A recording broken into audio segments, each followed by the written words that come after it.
ಓಂ ನಮೋ ಭಗವತೆ ವಾಸುದೇವಾಯ. ಓಂ ನಮೋ ಭಗವತೆ ವಾಸುದೇವಾಯ. ಓಂ ನಮೋ ಭಗವತೆ ವಾಸುದೇವಾಯ. ನಾರಾಯಣಂ ನಮಸ್ಕೃತ್ಯ ನರಂ ಚೈವ ನರೋತ್ತಮಂ ದೇವೀಂ ಸರಸ್ವತೀಂ ವ್ಯಾಸಂ ತತೋ ಜಯಮುದೀರಯೇತ್.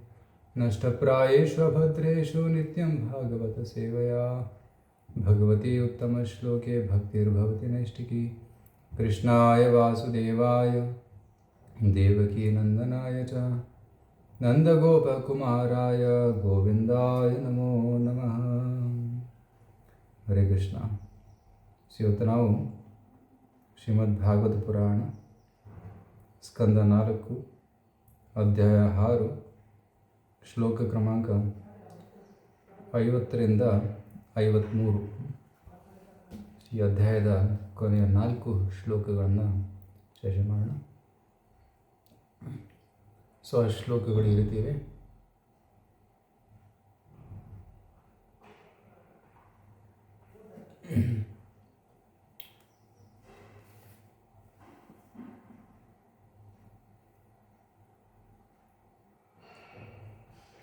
ಕುರ್ವಧ್ವರಸ್ಯೋದ್ಧರಣಂ ಹತಸ್ಯ ಭೋ ತ್ವಯಾ ಸಮಾಪ್ತಸ್ಯ ಮನೋ ಪ್ರಜಾಪತೇಃ ನ ಯತ್ರ ಭಾಗಂ ತವ ಭಾಗಿನೋ ದಧು ಕುಯಾಜಿನೋ ಯೇನ ಮಖೋ ನಿನೀಯತೆ.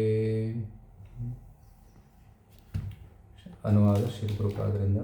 ಪ್ರಭುಪಾದರು ಹೇಳ್ತಾರೆ, ನನ್ನ ಪ್ರೀತಿಯ ಪ್ರಭುವಾದ ಶಿವನೇ, ನೀನು ಯಜ್ಞದ ಭಾಗಕ್ಕೆ ಪಾಲುದಾರನು ಮತ್ತು ನೀನೇ ಫಲವನ್ನು ನೀಡುವವನು.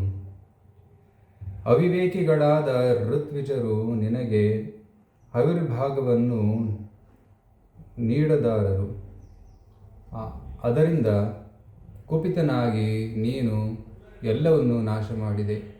ಈಗ ಯಜ್ಞವು ಅಪೂರ್ಣವಾಗಿ ಉಳಿದಿದೆ.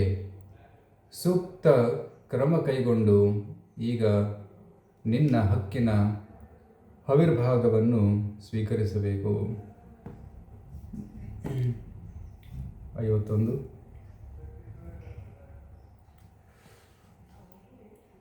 ಜೀವತಾ ಯಜಮಾನೋಯಂ ಪ್ರಪದ್ಯೇತಾಕ್ಷಿಣೀಭಗ ಭೃಗೋ ಶಂಶೃಣೀರೋಹಂತು ಉಷ್ಣೋದಂತಾಶ್ಚ ಪೂರ್ವವತ್. ನನ್ನ ಪ್ರೀತಿಯ ಪ್ರಭುವೇ, ನಿನ್ನ ಕೃಪೆಯಿಂದ ಯಜ್ಞವನ್ನು ಮಾಡಿದ ಯಜಮಾನನು ದಕ್ಷರಾಜನು ಮತ್ತೆ ಜೀವ ಪಡೆಯಲಿ. ಭಗನು ತನ್ನ ಕಣ್ಣುಗಳನ್ನು ಮತ್ತೆ ಪಡೆಯಲಿ. ಭೃಗುವಿನ ಮೀಸೆಯು ಪೂಷನ ಹಲ್ಲುಗಳು ಮರಳಿ ಬರಲಿ. 52. ದೇವಾನಾಂ ಭಗ್ನಗಾತ್ರಾನಾಂ ಮೃತ್ಯುಜಾಂ ಚಾಯುಧಾಶ್ಮಭಿಃ ಭಗವತಾನುಗೃಹೀತಾನಾಂ ಆಶು ಮನ್ಯೋಸ್ತು ಅನಾತುರಂ.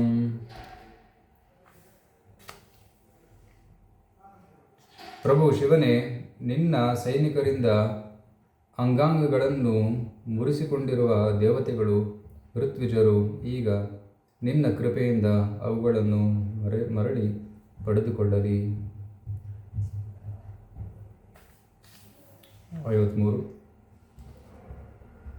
ಏಷತೆ ರುದ್ರಭಾಗೋಸ್ತು ಯದ್ದಿತ್ ಉಚ್ಛಿಷ್ಟೋ ಅಧ್ವರಸ್ಯ ವೈ ಯಜ್ಞಸ್ತೆ ರುದ್ರಭಾಗೇನ ಕಲ್ಪತಾಮಜ್ಞಯಜ್ಞಹನ್.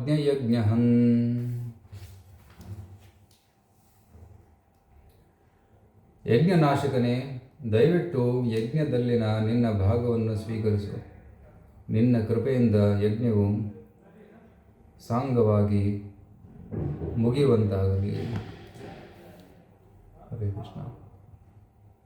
ಭಾವಾರ್ಥ ಶ್ರೀಲ ಪ್ರಭುಪಾದರಿಂದ. ಶ್ರೀಲ ಪ್ರಭುಪಾದ ಕಿ ಜಯ. ಯಜ್ಞವೆನ್ನುವುದು ದೇವೋತ್ತಮ ಪರಮ ಪುರುಷನ ಪುರುಷನನ್ನು ಸಂತೋಷಪಡಿಸಲು ಆಚರಿಸುವ ಒಂದು ಧಾರ್ಮಿಕ ಕ್ರಿಯೆ. ಶ್ರೀಮದ್ ಭಾಗವತದ ಮೊದಲನೇ ಸ್ಕಂದದ 2ನೇ ಅಧ್ಯಾಯದಲ್ಲಿ ಪ್ರತಿಯೊಬ್ಬನೂ ತನ್ನ ಕಾರ್ಯ ಚಟುವಟಿಕೆಯಿಂದ ದೇವೋತ್ತಮ ಪರಮ ಪುರುಷನು ಸಂತೋಷಪಟ್ಟಿದ್ದಾನೆ ಎಂಬುದನ್ನು ತಿಳಿದುಕೊಳ್ಳಲು ಪ್ರಯತ್ನಿಸಬೇಕು ಎಂದು ಹೇಳಿದ್ದಾರೆ. ಸಂಸಿದ್ಧಿರ ಹರಿತೋಷಣಂ. ಆದರೆ ನಮ್ಮ ಕಾರ್ಯ ಚಟುವಟಿಕೆಗಳ ಗುರಿಯು ಭಗವಂತನನ್ನು ತೃಪ್ತಿಪಡಿಸುವುದಾಗಬೇಕು. ಒಂದು ಕಚೇರಿಯಲ್ಲಿ ನೌಕರನ ಕರ್ತವ್ಯವು ಅವನ ಮಾಲೀಕ ಅಥವಾ ಯಜಮಾನನು ಒಪ್ಪುವಂತೆ ಕೆಲಸ ಮಾಡುವುದು. ಹಾಗೆಯೇ ತಾನು ಮಾಡಿದ ಕೆಲಸದಿಂದ ದೇವೋತ್ತಮ ಪರಮಪುರುಷನು ತೃಪ್ತನಾಗಿದ್ದಾನೆಯೇ ಎಂಬುದನ್ನು ತಿಳಿದುಕೊಳ್ಳುವುದು ಪ್ರತಿಯೊಬ್ಬ ಜೀವಿಯ ಕರ್ತವ್ಯ. ಪರಮ ಪುರುಷನನ್ನು ತೃಪ್ತಿಪಡಿಸುವ ಕಾರ್ಯ ಚಟುವಟಿಕೆಗಳನ್ನು ವೈದಿಕ ಸಾಹಿತ್ಯದಲ್ಲಿ ವಿಧಿಸಲಾಗಿದೆ. ಅವುಗಳನ್ನು ನಿರ್ವಹಿಸುವುದಕ್ಕೆ ಯಜ್ಞ ಎಂದು ಹೆಸರು. ಪರಮಪ್ರಭುವಿನ ಪರವಾಗಿ ವರ್ತಿಸುವುದೇ ಯಜ್ಞವೆನಿಸುತ್ತದೆ. ಯಜ್ಞವಲ್ಲದ ಬೇರೆ ಯಾವುದೇ ಕಾರ್ಯವು ಲೌಕಿಕ ಬಂಧನಕ್ಕೆ ಕಾರಣವಾಗುತ್ತದೆ ಎಂಬುದನ್ನು ತಿಳಿದುಕೊಳ್ಳಬೇಕು. ಇದನ್ನು ಭಗವದ್ಗೀತೆ 3ನೇ ಅಧ್ಯಾಯ 9ನೇ ಶ್ಲೋಕದಲ್ಲಿ ಹೀಗೆ ವಿವರಿಸುತ್ತದೆ. ಯಜ್ಞಾರ್ಥಾತ್ ಕರ್ಮಣೋ ಅನ್ಯತ್ರ ಲೋಕೋಯಂ ಕರ್ಮಬಂಧನಃ. ಪರಮಪ್ರಭುವಾದ ವಿಷ್ಣುವಿನ ಪ್ರೀತ್ಯರ್ಥವಾಗಿ ನಾವು ಕೆಲಸ ಮಾಡದೆ ಹೋದರೆ ಆಗ ನಮ್ಮ ಕೆಲಸದ ಫಲವು ನಮ್ಮನ್ನು ಕಟ್ಟಿಹಾಕುತ್ತದೆ. ಇದೇ ಕರ್ಮಬಂಧನ. ವ್ಯಕ್ತಿಯು ತನ್ನ ಇಂದ್ರಿಯ ತೃಪ್ತಿಗೋಸ್ಕರವಾಗಿ ಕೆಲಸ ಮಾಡಬಾರದು, ಭಗವಂತನ ತೃಪ್ತಿಗಾಗಿ ಮಾಡಬೇಕು. ಯಜ್ಞವೆಂದು ಕರೆಯುವುದೇ ಇದನ್ನೇ ಯಜ್ಞವೆಂದು ಕರೆಯುವುದು.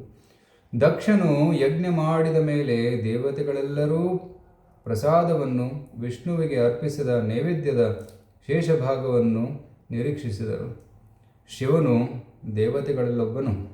ಆದ್ದರಿಂದ ಸಹಜವಾಗಿ ಅವನು ಕೂಡ ಯಜ್ಞದಿಂದ ತನ್ನ ಭಾಗದ ಪ್ರಸಾದವನ್ನು ನಿರೀಕ್ಷಿಸಿದನು. ಆದರೆ ದಕ್ಷನು ಮಾತ್ಸರ್ಯದಿಂದ ಶಿವನನ್ನು ಯಜ್ಞದಲ್ಲಿ ಭಾಗವಹಿಸಲು ಆಹ್ವಾನಿಸಲೂ ಇಲ್ಲ. ನಿವೇದನೆಯಾದ ಮೇಲೆ ಪ್ರಸಾದದ ಅವನ ಭಾಗವನ್ನು ಕೊಡಲೂ ಇಲ್ಲ.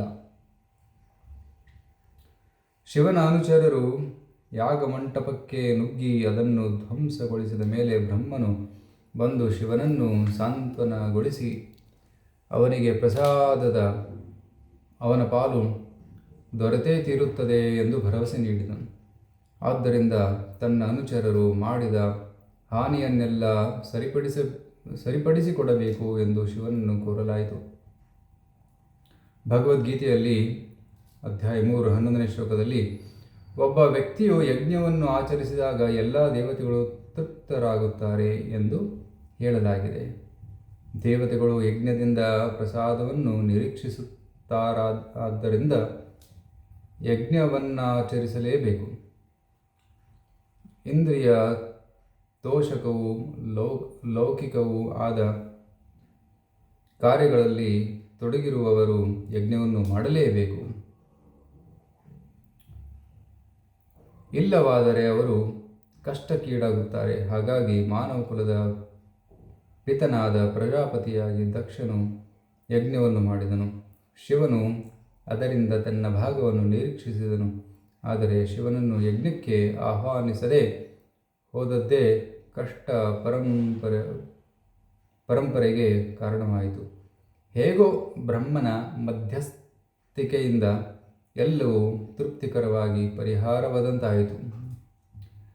ಯಜ್ಞವನ್ನು ಆಚರಿಸುವುದು ಬಹಳ ಕಷ್ಟದ ಕೆಲಸ. ಏಕೆಂದರೆ ಯಜ್ಞದಲ್ಲಿ ಭಾಗವಹಿಸಬೇಕೆಂದು ಎಲ್ಲ ದೇವತೆಗಳನ್ನು ಆಹ್ವಾನಿಸಬೇಕಾಗುತ್ತದೆ. ಈ ಕಲಿಯುಗದಲ್ಲಿ ಅಂತಹ ದುಬಾರಿಯಾದ ಯಜ್ಞಗಳನ್ನು ಮಾಡುವುದು, ದೇವತೆಗಳನ್ನು ಆಹ್ವಾನಿಸುವುದು ಸಾಧ್ಯವಿಲ್ಲ. ಆದ್ದರಿಂದ ಈ ಯುಗಕ್ಕಾಗಿ ಯಜ್ಞೇ ಸಂಕೀರ್ತನ ಪ್ರಾಯೇ ಜಂತಿಃ ಸುಮೇಧಸಃ. ಭಾಗವತ 11:5-32 ಎಂದು ಹೇಳಿದೆ.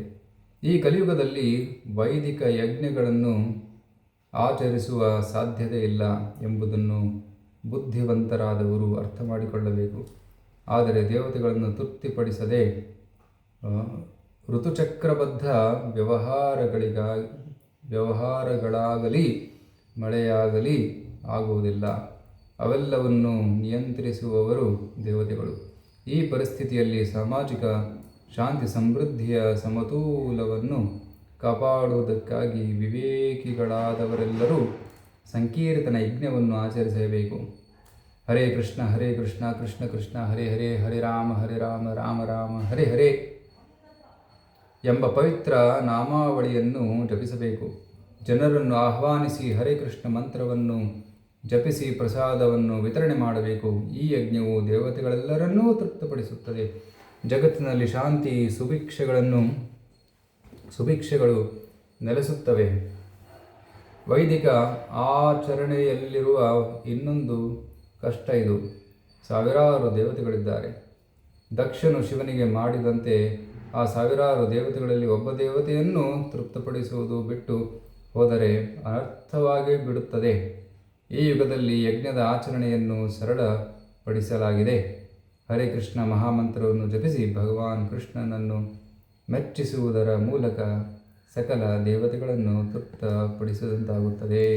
ಹರೇ ಕೃಷ್ಣ.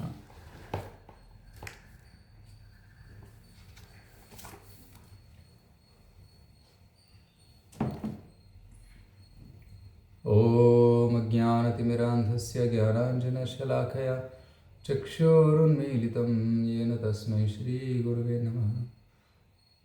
ಶ್ರೀಚೈತನ್ಯಮನೋಭೀಷ್ಟಂ ಸ್ಥಾಪಿತಂ ಯೇನ ಭೂತಲೆ ಸ್ವಯಂ ರೂಪಕದಾ ಮಹ್ಯಂ ದದಾತಿ ಸ್ವಪದಾಂತಿಕಂ. ವಂದೇಹಂ ಶ್ರೀಗುರೋ ಶ್ರೀಯುತಾಪದಕಮಲಂ ಶ್ರೀಗುರೂನ್ ವೈಷ್ಣವಾಂಶ್ಚ ಶ್ರೀರೂಪಂ ಸಾಗ್ರಜಾತಂ ಸಹಗಣ ರಘುನಾಥಾನ್ವಿತಂ तं ಸಜೀವಂ ಸಾದ್ವೈತಂ ಸಾವಧೂತಂ ಪರಿಜನಸಹಿತಂ ಕೃಷ್ಣಚೈತನ್ಯದೇವಂ ಶ್ರೀರಾಧಾಕೃಷ್ಣಪಾದಾನ್ ಸಹಗಣಲಲಿತಾ ಶ್ರೀವಿಶಾಖಾನ್ವಿತಾಂಶ್ಚ ನಮೋ ವಿಷ್ಣುಪಾದಾಯ ಕೃಷ್ಣಪ್ರೇಷ್ಠಾಯ ಭೂತಲೆ ಶ್ರೀಮತೆ ಭಕ್ತಿವೇದಾಂತಸ್ವಾಮಿನಿತಿ ನಾಮಿನೆ. ನಮಸ್ತೆ ಸಾರಸ್ವತಿ ದೇವೆ ಗೌರವಾಣಿ ಪ್ರಚಾರಿಣೆ ನಿರ್ವಿಶೇಷ ಶೂನ್ಯವಾದಿ ಪಾಶ್ಚಾತ್ಯದೇಶತಾರಿಣೆ. ನಮೋ ಮಹಾವದನ್ಯಾಯ ಕೃಷ್ಣ ಪ್ರೇಮ ಪ್ರದಾಯತೆ ಕೃಷ್ಣಾಯ ಕೃಷ್ಣ ಚೈತನ್ಯ ನಾಮ್ನೇ ಗೌರತಸೇ ನಮಃ. ಹೇ ಕೃಷ್ಣ ಕರುಣಾ ಸಿಂಧೋ ದೀನಬಂಧೋ ಜಗತ್ಪತೆ ಗೋಪೇಶ ಗೋಪಿಕಾ ಕಾಂತ ರಾಧಾಕಾಂತ ನಮಸ್ತುತೆ. ತಪ್ತ ಕಾಂಚನ ಗೌರಾಂಗಿ ರಾಧೆ ವೃಂದಾವನೇಶ್ವರಿ ವೃಷಭಾನುಸುತೆ ದೇವಿ ಪ್ರಣಮಾಮಿ ಹರಿಪ್ರಿಯೆ. ವಾಂಛಾಕಲ್ಪತರುಭ್ಯಶ್ಚ ಕೃಪಾ ಸಿಂಧುಭ್ಯ ಏವ ಚ ಪತಿತಾನಾಂ ಪಾವನೇಭ್ಯೋ ವೈಷ್ಣವೇಭ್ಯೋ ನಮೋ ನಮಃ. ಜಯ ಶ್ರೀ ಕೃಷ್ಣ ಚೈತನ್ಯ ಪ್ರಭು ನಿತ್ಯಾನಂದ ಶ್ರೀ ಅದ್ವೈತ ಗದಾಧರ ಶಿವಾಸಾದಿ ಗೌರಭಕ್ತವೃಂದ. ಹರೇ ಕೃಷ್ಣ ಕೃಷ್ಣ ಕೃಷ್ಣ ಹರೇ ಹರೇ, ಹರೇ ರಾಮ ರಾಮ ರಾಮ ಹರೇ ಹರೇ. ಮೂಕಂ ಕರೋತಿ ವಾಚಾಳಂ ಪಂಗುಂ ಲಂಘಯತೆ ಗಿರಿಂ ಯತ್ಕೃಪಾತಮಹಂ ವಂದೇ ಶ್ರೀಗುರೋ ದೀನತಾರಣಂ ಪರಮಾನಂದಮಾಧವಂ ಶ್ರೀಚೈತನ್ಯಮೇಶ್ವರಂ. ಹರೇ ಕೃಷ್ಣ. ಎಲ್ಲ ಭಕ್ತಾದಿಗಳಿಗೆ ಸ್ವಾಗತ. ಇವತ್ತು ನಾವು ಶ್ರೀಮದ್ ಭಾಗವತಂ 4ನೇ ಸ್ಕಂದದ 6ನೇ ಅಧ್ಯಾಯವನ್ನು ಚರ್ಚೆ ಮಾಡ್ತಾ ಇದ್ದೀವಿ. ಶಿವನಿಗೆ ಬ್ರಹ್ಮನ ಸಾಂತ್ವನ ಅನ್ನುವ ಅಧ್ಯಾಯ. ಸೊ ತಮ್ಮೆಲ್ಲರಿಗೆ ತಿಳಿದ ಹಾಗೆ ಈ ರೋಮಾಂಚಕರವಾದಂಥ ಇದು ಕಥೆ ದಕ್ಷ ಯಜ್ಞದ ಕಥೆ. ದಕ್ಷ ಯಜ್ಞೆಯನ್ನು ಧ್ವಂಸ ಮಾಡಿ ಶಿವ ಕೈಲಾಸದಲ್ಲಿ ಕುಳಿತಿದ್ದಾನೆ. ಸೊ ಯಜ್ಞ ಅಪೂರ್ಣವಾದ ಕಾರಣ ದೇವತೆಗಳೆಲ್ಲರಿಗೂ ದುಃಖವಾಗಿತ್ತು. ದಕ್ಷ ಸತ್ತು ಹೋಗಿದ್ದ. ಸೊ ಮತ್ತು ಹಲವಾರು ಋಷಿಗಳಿಗೆ ಕಷ್ಟ ಆಗಿತ್ತು. ಕೆಲವರು ಹಲ್ಲನ್ನು ಕಳ್ಕೊಂಡಿದ್ದರು, ಕೆಲವರು ಮೀಸೆಯನ್ನು ಕಳ್ಕೊಂಡಿದ್ದರು, ಕೆಲವರು ಕಣ್ಣುಗಳನ್ನು ಕಳ್ಕೊಂಡಿದ್ದರು. ಸೊ ದಕ್ಷ ಪ್ರಾಣವನ್ನೇ ಕಳ್ಕೊಂಡ್ಬಿಟ್ಟಿದ್ದ. ಮತ್ತು ಹಲವಾರು ದೇವತೆಗಳು ಆ ಜಗಳದಲ್ಲಿ ತಮ್ಮ ಅಂಗಗಳನ್ನು ಕಳ್ಕೊಂಡ್ಬಿಟ್ಟಿದ್ರು. ಸೊ ಈ ರೀತಿ ಎಲ್ಲರಿಗೂ ತುಂಬ ಕಷ್ಟ ಆಗ್ತಾಯಿತ್ತು. ಸೊ ಈ ಕಷ್ಟವನ್ನು ನಿವಾರಣೆ ಮಾಡೋದಕ್ಕೋಸ್ಕರ ಬ್ರಹ್ಮ ಎಲ್ಲ ದೇವತೆಗಳನ್ನು ಮತ್ತು ಋಷಿಮುನಿಗಳನ್ನು ಕರ್ಕೊಂಡ್ಬಂದಿದ್ದಾರೆ ಶಿವನ ಹತ್ತಿರ. ಶಿವನ ಸ್ತುತಿಯನ್ನು ಮಾಡಿ ಅವರಿಗೆ ಸಾಂತ್ವನಗೊಳಿಸೋದಕ್ಕೆ ಪ್ರಯತ್ನ ಪಡ್ತಾ ಇದ್ದಾರೆ. ಸೊ ಸ್ತುತಿಯನ್ನು ಮಾಡಿದ ಮೇಲೆ ಬ್ರಹ್ಮಾಜಿ ಹಿಂದಿನ ಶ್ಲೋಕಗಳಲ್ಲಿ ಬ್ರಹ್ಮ ಶಿವನ ಸ್ತುತಿಯನ್ನು ಮಾಡಿದ್ದ. ಆ ಸ್ತುತಿಯನ್ನು ತಾವೆಲ್ಲರೂ ಕೇಳಿದ್ದೀರಿ. ಸೊ ಈಗ 50ರಿಂದ 53ನೇ ಶ್ಲೋಕದಲ್ಲಿ ಬ್ರಹ್ಮ ತನ್ನ ನಿವೇದನೆಯನ್ನು ಶಿವನ ಮುಂದೆ ಹೇಳ್ತಾ ಇದ್ದಾನೆ. ಸೊ ಅವರ ರಿಕ್ವೆಸ್ಟ್ ಏನಂದರೆ ಯಜ್ಞ ಸಂಪೂರ್ಣವಾಗಬೇಕು. ಯಜ್ಞ ಅಪೂರ್ಣವಾಗಿದೆ, ಈಗ ಅದು ಸಂಪೂರ್ಣವಾಗಬೇಕು, ಎಲ್ಲರಿಗೂ ಪ್ರಸಾದದ ಭಾಗ ದೊರಕಬೇಕು ಅಂತ ಅವರ ರಿಕ್ವೆಸ್ಟು. ಸೊ ಮುಖ್ಯವಾಗಿ 3 ರಿಕ್ವೆಸ್ಟ್ ಇತ್ತು ಅವರು. ಯಜ್ಞ ಸಂಪೂರ್ಣವಾಗಬೇಕು, ಎರಡನೇದು ಎಲ್ಲ ಋಷಿಗಳು ಮತ್ತೆ ಮೊದಲು ಹೇಗಿದ್ದರು ಅಂದರೆ ಕೆಲವರು ಹಲ್ಲು ಮುರಿದು ಹೋಗಿದೆ, ಅವರಿಗೆ ಹಲ್ಲು ಬರಬೇಕು, ಕೆಲವರಿಗೆ ಮೀಸೆ ಕಟ್ಟಾಗಿದೆ, ಮೀಸೆ ಬೆಳಿಬೇಕು, ಮತ್ತು ಕೆಲವರದು ಕಣ್ಣು ಹೋಗಿದೆ, ಆ ಕಣ್ಣು ವಾಪಸ್ ಬರಬೇಕು, ಮತ್ತು ಎಲ್ಲ ದೇವತೆಗಳು ಕೂಡ ಪುನಃ ಅವರು ಸ್ವಸ್ಥವಾಗಿರಬೇಕು ಅನ್ನುವ ಒಂದು ರಿಕ್ವೆಸ್ಟನ್ನು ಇಲ್ಲಿ ಬ್ರಹ್ಮಾಜಿ ಮಾಡ್ತಾ ಇದ್ದಾರೆ. ಸೊ ಮುಖ್ಯವಾದ ವಿಷಯ ಇಲ್ಲಿ ಏನಂದರೆ ಯಜ್ಞದ ಬಗ್ಗೆ ಶ್ರೀಲ ಪ್ರಭುಪಾದ ಹೇಳ್ತಾ ಇದ್ದಾರೆ, ಯಾಕೆ ಯಜ್ಞಗಳು ತುಂಬ ಮುಖ್ಯ ಅಂತ. ಸೊ ಇವತ್ತಿನ ಕ್ಲಾಸಿನಲ್ಲಿ ನಾವು ಮುಖ್ಯವಾಗಿ ಯಜ್ಞವಿಧಿ ಮತ್ತು ಯಜ್ಞಗಳ ಪ್ರಾಮುಖ್ಯತೆ, ಮಾಡಿದರೆ ಏನಾಗುತ್ತೆ, ಮಾಡದೇ ಇದ್ದರೆ ಏನಾಗುತ್ತೆ ಅನ್ನುವುದನ್ನು ಪ್ರಭುಪಾದರಲ್ಲಿ ಕೊಟ್ಟಿದ್ದಾರೆ. ಸೊ ಅದರ ಬಗ್ಗೆ ಸ್ವಲ್ಪ ಚರ್ಚೆ ಮಾಡೋಣ. ಸೊ ಶ್ರೀಮದ್ ಭಗವದ್ಗೀತೆಯಲ್ಲಿ ಹೇಳಿದ ಹಾಗೆ ದೇವಾನ್ ಭಾವಯತಾನೇನ ತೇ ದೇವಾ ಭಾವಯಂತು ವಃ ಪರಸ್ಪರಂ ಭಾವಯಂತಹ ಶ್ರೇಯಃ ಪರಂ ಅವಾಪ್ಸ್ಯತಃ. ಸೊ ಶ್ರೀಕೃಷ್ಣ ಭಗವದ್ಗೀತೆಯಲ್ಲಿ ಹೇಳ್ತಾ ಇದ್ದಾನೆ, ದೇವತೆಗಳಿದ್ದಾರೆ, ಮನುಷ್ಯರಿದ್ದಾರೆ. ನಾವು ಮನುಷ್ಯರು ಯಾವಾಗ ನಾವು ದೇವತೆಗಳಿಗೆ ಪೂಜೆಗಳನ್ನು ಸಲ್ಲಿಸ್ತೀವಿ, ಕೃತಜ್ಞತೆಯನ್ನು ಸಲ್ಲಿಸ್ತೀವಿ, ಅವರು ಸಂತುಷ್ಟರಾಗಿ ನಮ್ಮ ಅವಶ್ಯಕತೆಗಳನ್ನೆಲ್ಲ ಪೂರೈಸುತ್ತಾರೆ. ಈಗ ಉದಾಹರಣೆಗೆ ನಾವು ಗೌರ್ಮೆಂಟ್ಗೆ ಟ್ಯಾಕ್ಸ್ ಕೊಡ್ತೀವಿ. ಗೌರ್ಮೆಂಟ್ಗೆ ಟ್ಯಾಕ್ಸ್ ಕೊಟ್ಟಾಗ ಆ ಟ್ಯಾಕ್ಸ್ ತಗೊಂಡು ಅವರು ಸಾಮಾಜಿಕ ಬೆಳವಣಿಗೆ ಕಾರ್ಯಕ್ರಮಗಳನ್ನು ಹಮ್ಮಿಕೊಳ್ತಾರೆ. ರೋಡ್ ಮಾಡೋದಾಗಲಿ, ಅಥವಾ ಎಲೆಕ್ಟ್ರಿಸಿಟಿ ಕೊಡೋದಾಗಲಿ, ಅಥವಾ ಎಜುಕೇಷನ್ ಕೊಡೋದಾಗಲಿ, ಅಥವಾ ದೊಡ್ಡ ಫೆಸ್ಟಿವಲ್ಸ್ ಕುಂಭಮೇಳ ಅರೇಂಜ್ ಮಾಡೋದಾಗಲಿ, ಈ ರೀತಿ. ಸೊ ಎಲ್ಲ ಸಾಮಾಜಿಕ ಚಟುವಟಿಕೆಗಳನ್ನು ಅದರಿಂದ ಮಾಡ್ತಾರೆ. ಸೊ ಟ್ಯಾಕ್ಸ್ ಕೊಟ್ಟಾಗ ಅದರ ಬೆನಿಫಿಟ್ ನಮಗೆ ಸಿಗುತ್ತೆ. ಅದೇ ರೀತಿ ನಾವು ದೇವತೆಗಳಿಗೆ ಆರಾಧನೆಯನ್ನು ಸಲ್ಲಿಸಿದಾಗ ಅದರ ಬೆನಿಫಿಟ್ ಯಾರಿಗೆ ಸಿಗುತ್ತೆ? ನಮಗೆ ಸಿಗುತ್ತೆ. ಸೊ ದೇವಾನ್ ಭಾವಯತಾನೇನ ತೇ ದೇವ ಭಾವಂತಹ ಪರಸ್ಪರಂ ಭಾವಯಂತಹ, ಈ ರೀತಿ ದೇವತೆಗಳು ಮತ್ತು ಮನುಷ್ಯರ ಮಧ್ಯೆ ಪರಸ್ಪರ ಒಂದು ಸಂಬಂಧದಿಂದ ಶ್ರೇಯಃ ಪರಂ ಅವಾಪ್ಸ್ಯದ, ಒಂದು ಒಳ್ಳೆಯ ವಾತಾವರಣ, ಒಂದು ಪರಮ ಶ್ರೇಯ ಎಲ್ಲರಿಗೂ ದೊರಕುತ್ತೆ. ಪರಮಶ್ರೇಯ ಅಂದರೆ ಆ್ಯಕ್ಚುಲಿ ಯಾವಾಗ ನಾವು ಭಗವಂತ ವಿಷ್ಣುವಿಗೋಸ್ಕರ ಮಾಡ್ತೀವಿ, ನಮಗೆ ವೈಕುಂಠ ಪ್ರಾಪ್ತಿ ಆಗುತ್ತೆ. ಕೇವಲ ದೇವತೆಗಳಿಗೆ ಆರಾಧನೆ ಮಾಡಿದರೆ ಈ ಜೀವನದಲ್ಲಿ ನಾವು ಸುಖವಾಗಿರ್ಬೋದು, ಭೌತಿಕ ಸುಖವನ್ನು ನಾವು ಅನುಭವಿಸುತ್ತೇವೆ. So we are happy in this world materially, and spiritual world ಕೂಡ ನಮಗೆ ಮುಂದಿನ ಜನ್ಮದಲ್ಲಿ ದೊರಕುತ್ತೆ ಕೃಷ್ಣನ ಆರಾಧನೆ ಮಾಡಿದರೆ. ಸೊ ಅದಕ್ಕೆ ಭಗವದ್ಗೀತೆಯಲ್ಲಿ ಕೃಷ್ಣ ಹೇಳ್ತಾನೆ, ಒನ್ ಶುಡ್ ವರ್ಷಿಪ್. ಈ ಒಂದು ಯಜ್ಞ ವಿಧಿಯನ್ನು ಭಗವಂತನೇ ಸೃಷ್ಟಿ ಮಾಡಿರೋದು. ಸಹ ಯಜ್ಞ ಪ್ರಜಾ ಸೃಷ್ಟ್ವಾ ಪುರೋವಾಚ ಪ್ರಜಾಪತಿ ಅನೇನ ಪ್ರಶಯಿಷ್ಯಧ್ವಂ ಏಷೋಸ್ತು ಇಷ್ಟ ಕಾಮಧೋಕ್. 3ನೇ ಅಧ್ಯಾಯದಲ್ಲಿ ಕೃಷ್ಣ ಹೇಳ್ತಾ ಇದ್ದಾನೆ, ಅದೇನು, ಬಿ ಹ್ಯಾಪಿ ವಿತ್ ದಿಸ್. ಈ ಯಜ್ಞ ವಿಧಿಯನ್ನು ನಾನು ಕೊಟ್ಟಿದ್ದೇನೆ, ಈ ಯಜ್ಞವನ್ನು ಆಚರಿಸಿ ನೀನು ಸಂತುಷ್ಟನಾಗಿರು ಅಂತ ಹೇಳ್ತಾ ಇದ್ದಾರೆ. ಏಷೋ ಅಸ್ತು ಇಷ್ಟ ಕಾಮಧೋಕ್ ಮೀನ್ಸ್ ವಾಟ್? ನಮಗೆ ಅವಶ್ಯಕತೆಗಳು ಬೇಕು. They have so many needs, so many demands. ನೀರು ಬೇಕು ಕುಡಿಯೋದಕ್ಕೆ, ಆಹಾರ ಬೇಕು, ಗಾಳಿ ಬೇಕು, ಮಳೆ ಬೇಕು. ಇದೆಲ್ಲ ಯಾರು ಕೊಡ್ತಾರೆ? ಇವೆಲ್ಲ ನಮ್ಮ ಕೈಯಲ್ಲಿಲ್ಲ. ನಾವು ನೀರು ಮ್ಯಾನುಫ್ಯಾಕ್ಚರ್ ಮಾಡೋಕ್ಕಾಗಲ್ಲ, ನಾವು ಗಾಳಿನ ಬೀಸೋಕ್ಕಾಗಲ್ಲ. ಎಲ್ಲವೂ ಭಗವಂತನೇ ಕೊಟ್ಟಿರೋದು. ಅನ್ನ, ಅಕ್ಕಿ, ಜೋಳ, ಗೋಧಿ, ತರಕಾರಿ ಇವೆಲ್ಲ ಕೊಡುವವನು ಭಗವಂತನೇ. ಸೊ ಇದನ್ನೆಲ್ಲ ಪಡೆದುಕೊಳ್ಳುವ ಮಾರ್ಗವನ್ನು ಕೂಡ ಕೃಷ್ಣ ಕೊಟ್ಟಿದ್ದಾನೆ. ಅದೇ ಯಜ್ಞ. ಸಹಯಜ್ಞ ಪ್ರಜಾ ಸೃಷ್ಟ್ವಾ ಪುರವಾಚ. ಹಿಂದಿನ ಕಾಲದಲ್ಲಿ, ಅಂದರೆ ಸೃಷ್ಟಿಯ ಪ್ರಾರಂಭದಲ್ಲಿ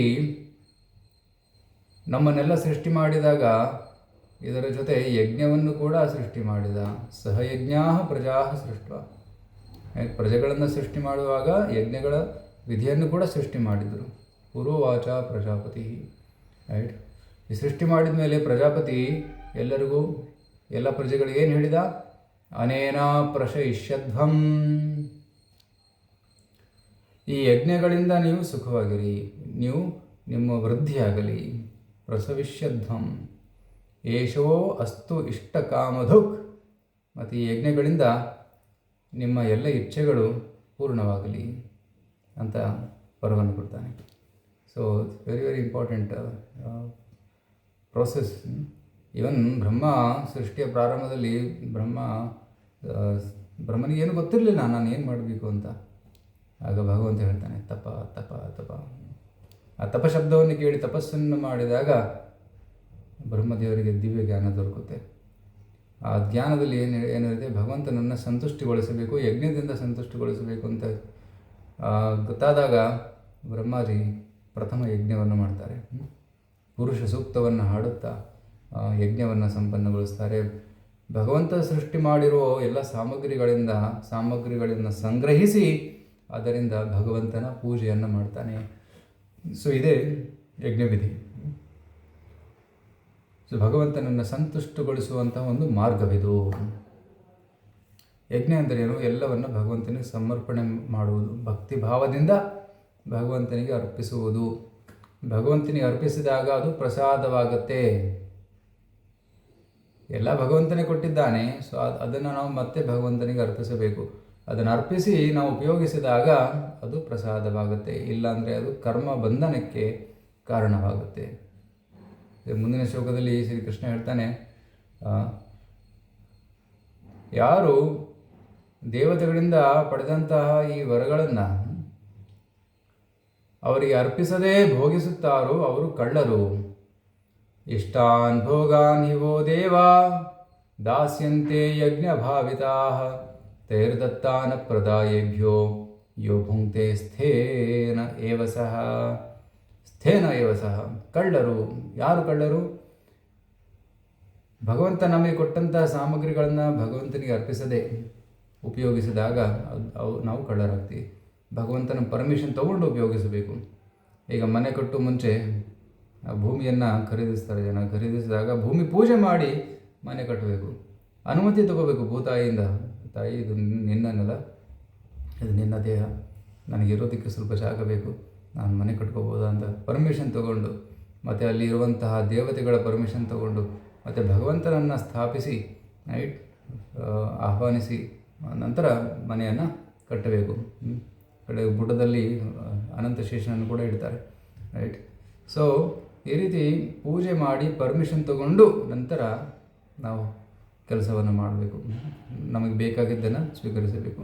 ಎಷ್ಟು ಬೇಕೋ ಅಷ್ಟೇ ಸ್ವೀಕರಿಸಬೇಕು, ರೈಟ್. ಈಶಾವಾಸ್ಯಮಿದಂ ಸರ್ವಂ ಯತ್ಕಿಂಚ ಜಗತ್ಯಾಂ ಜಗತ್ತೇನ ತೆಕ್ತೇನ ಭುಂಜೀತಾ ಮಾಗೃದಕಸ್ಯ ಸಿದ್ಧನಂ.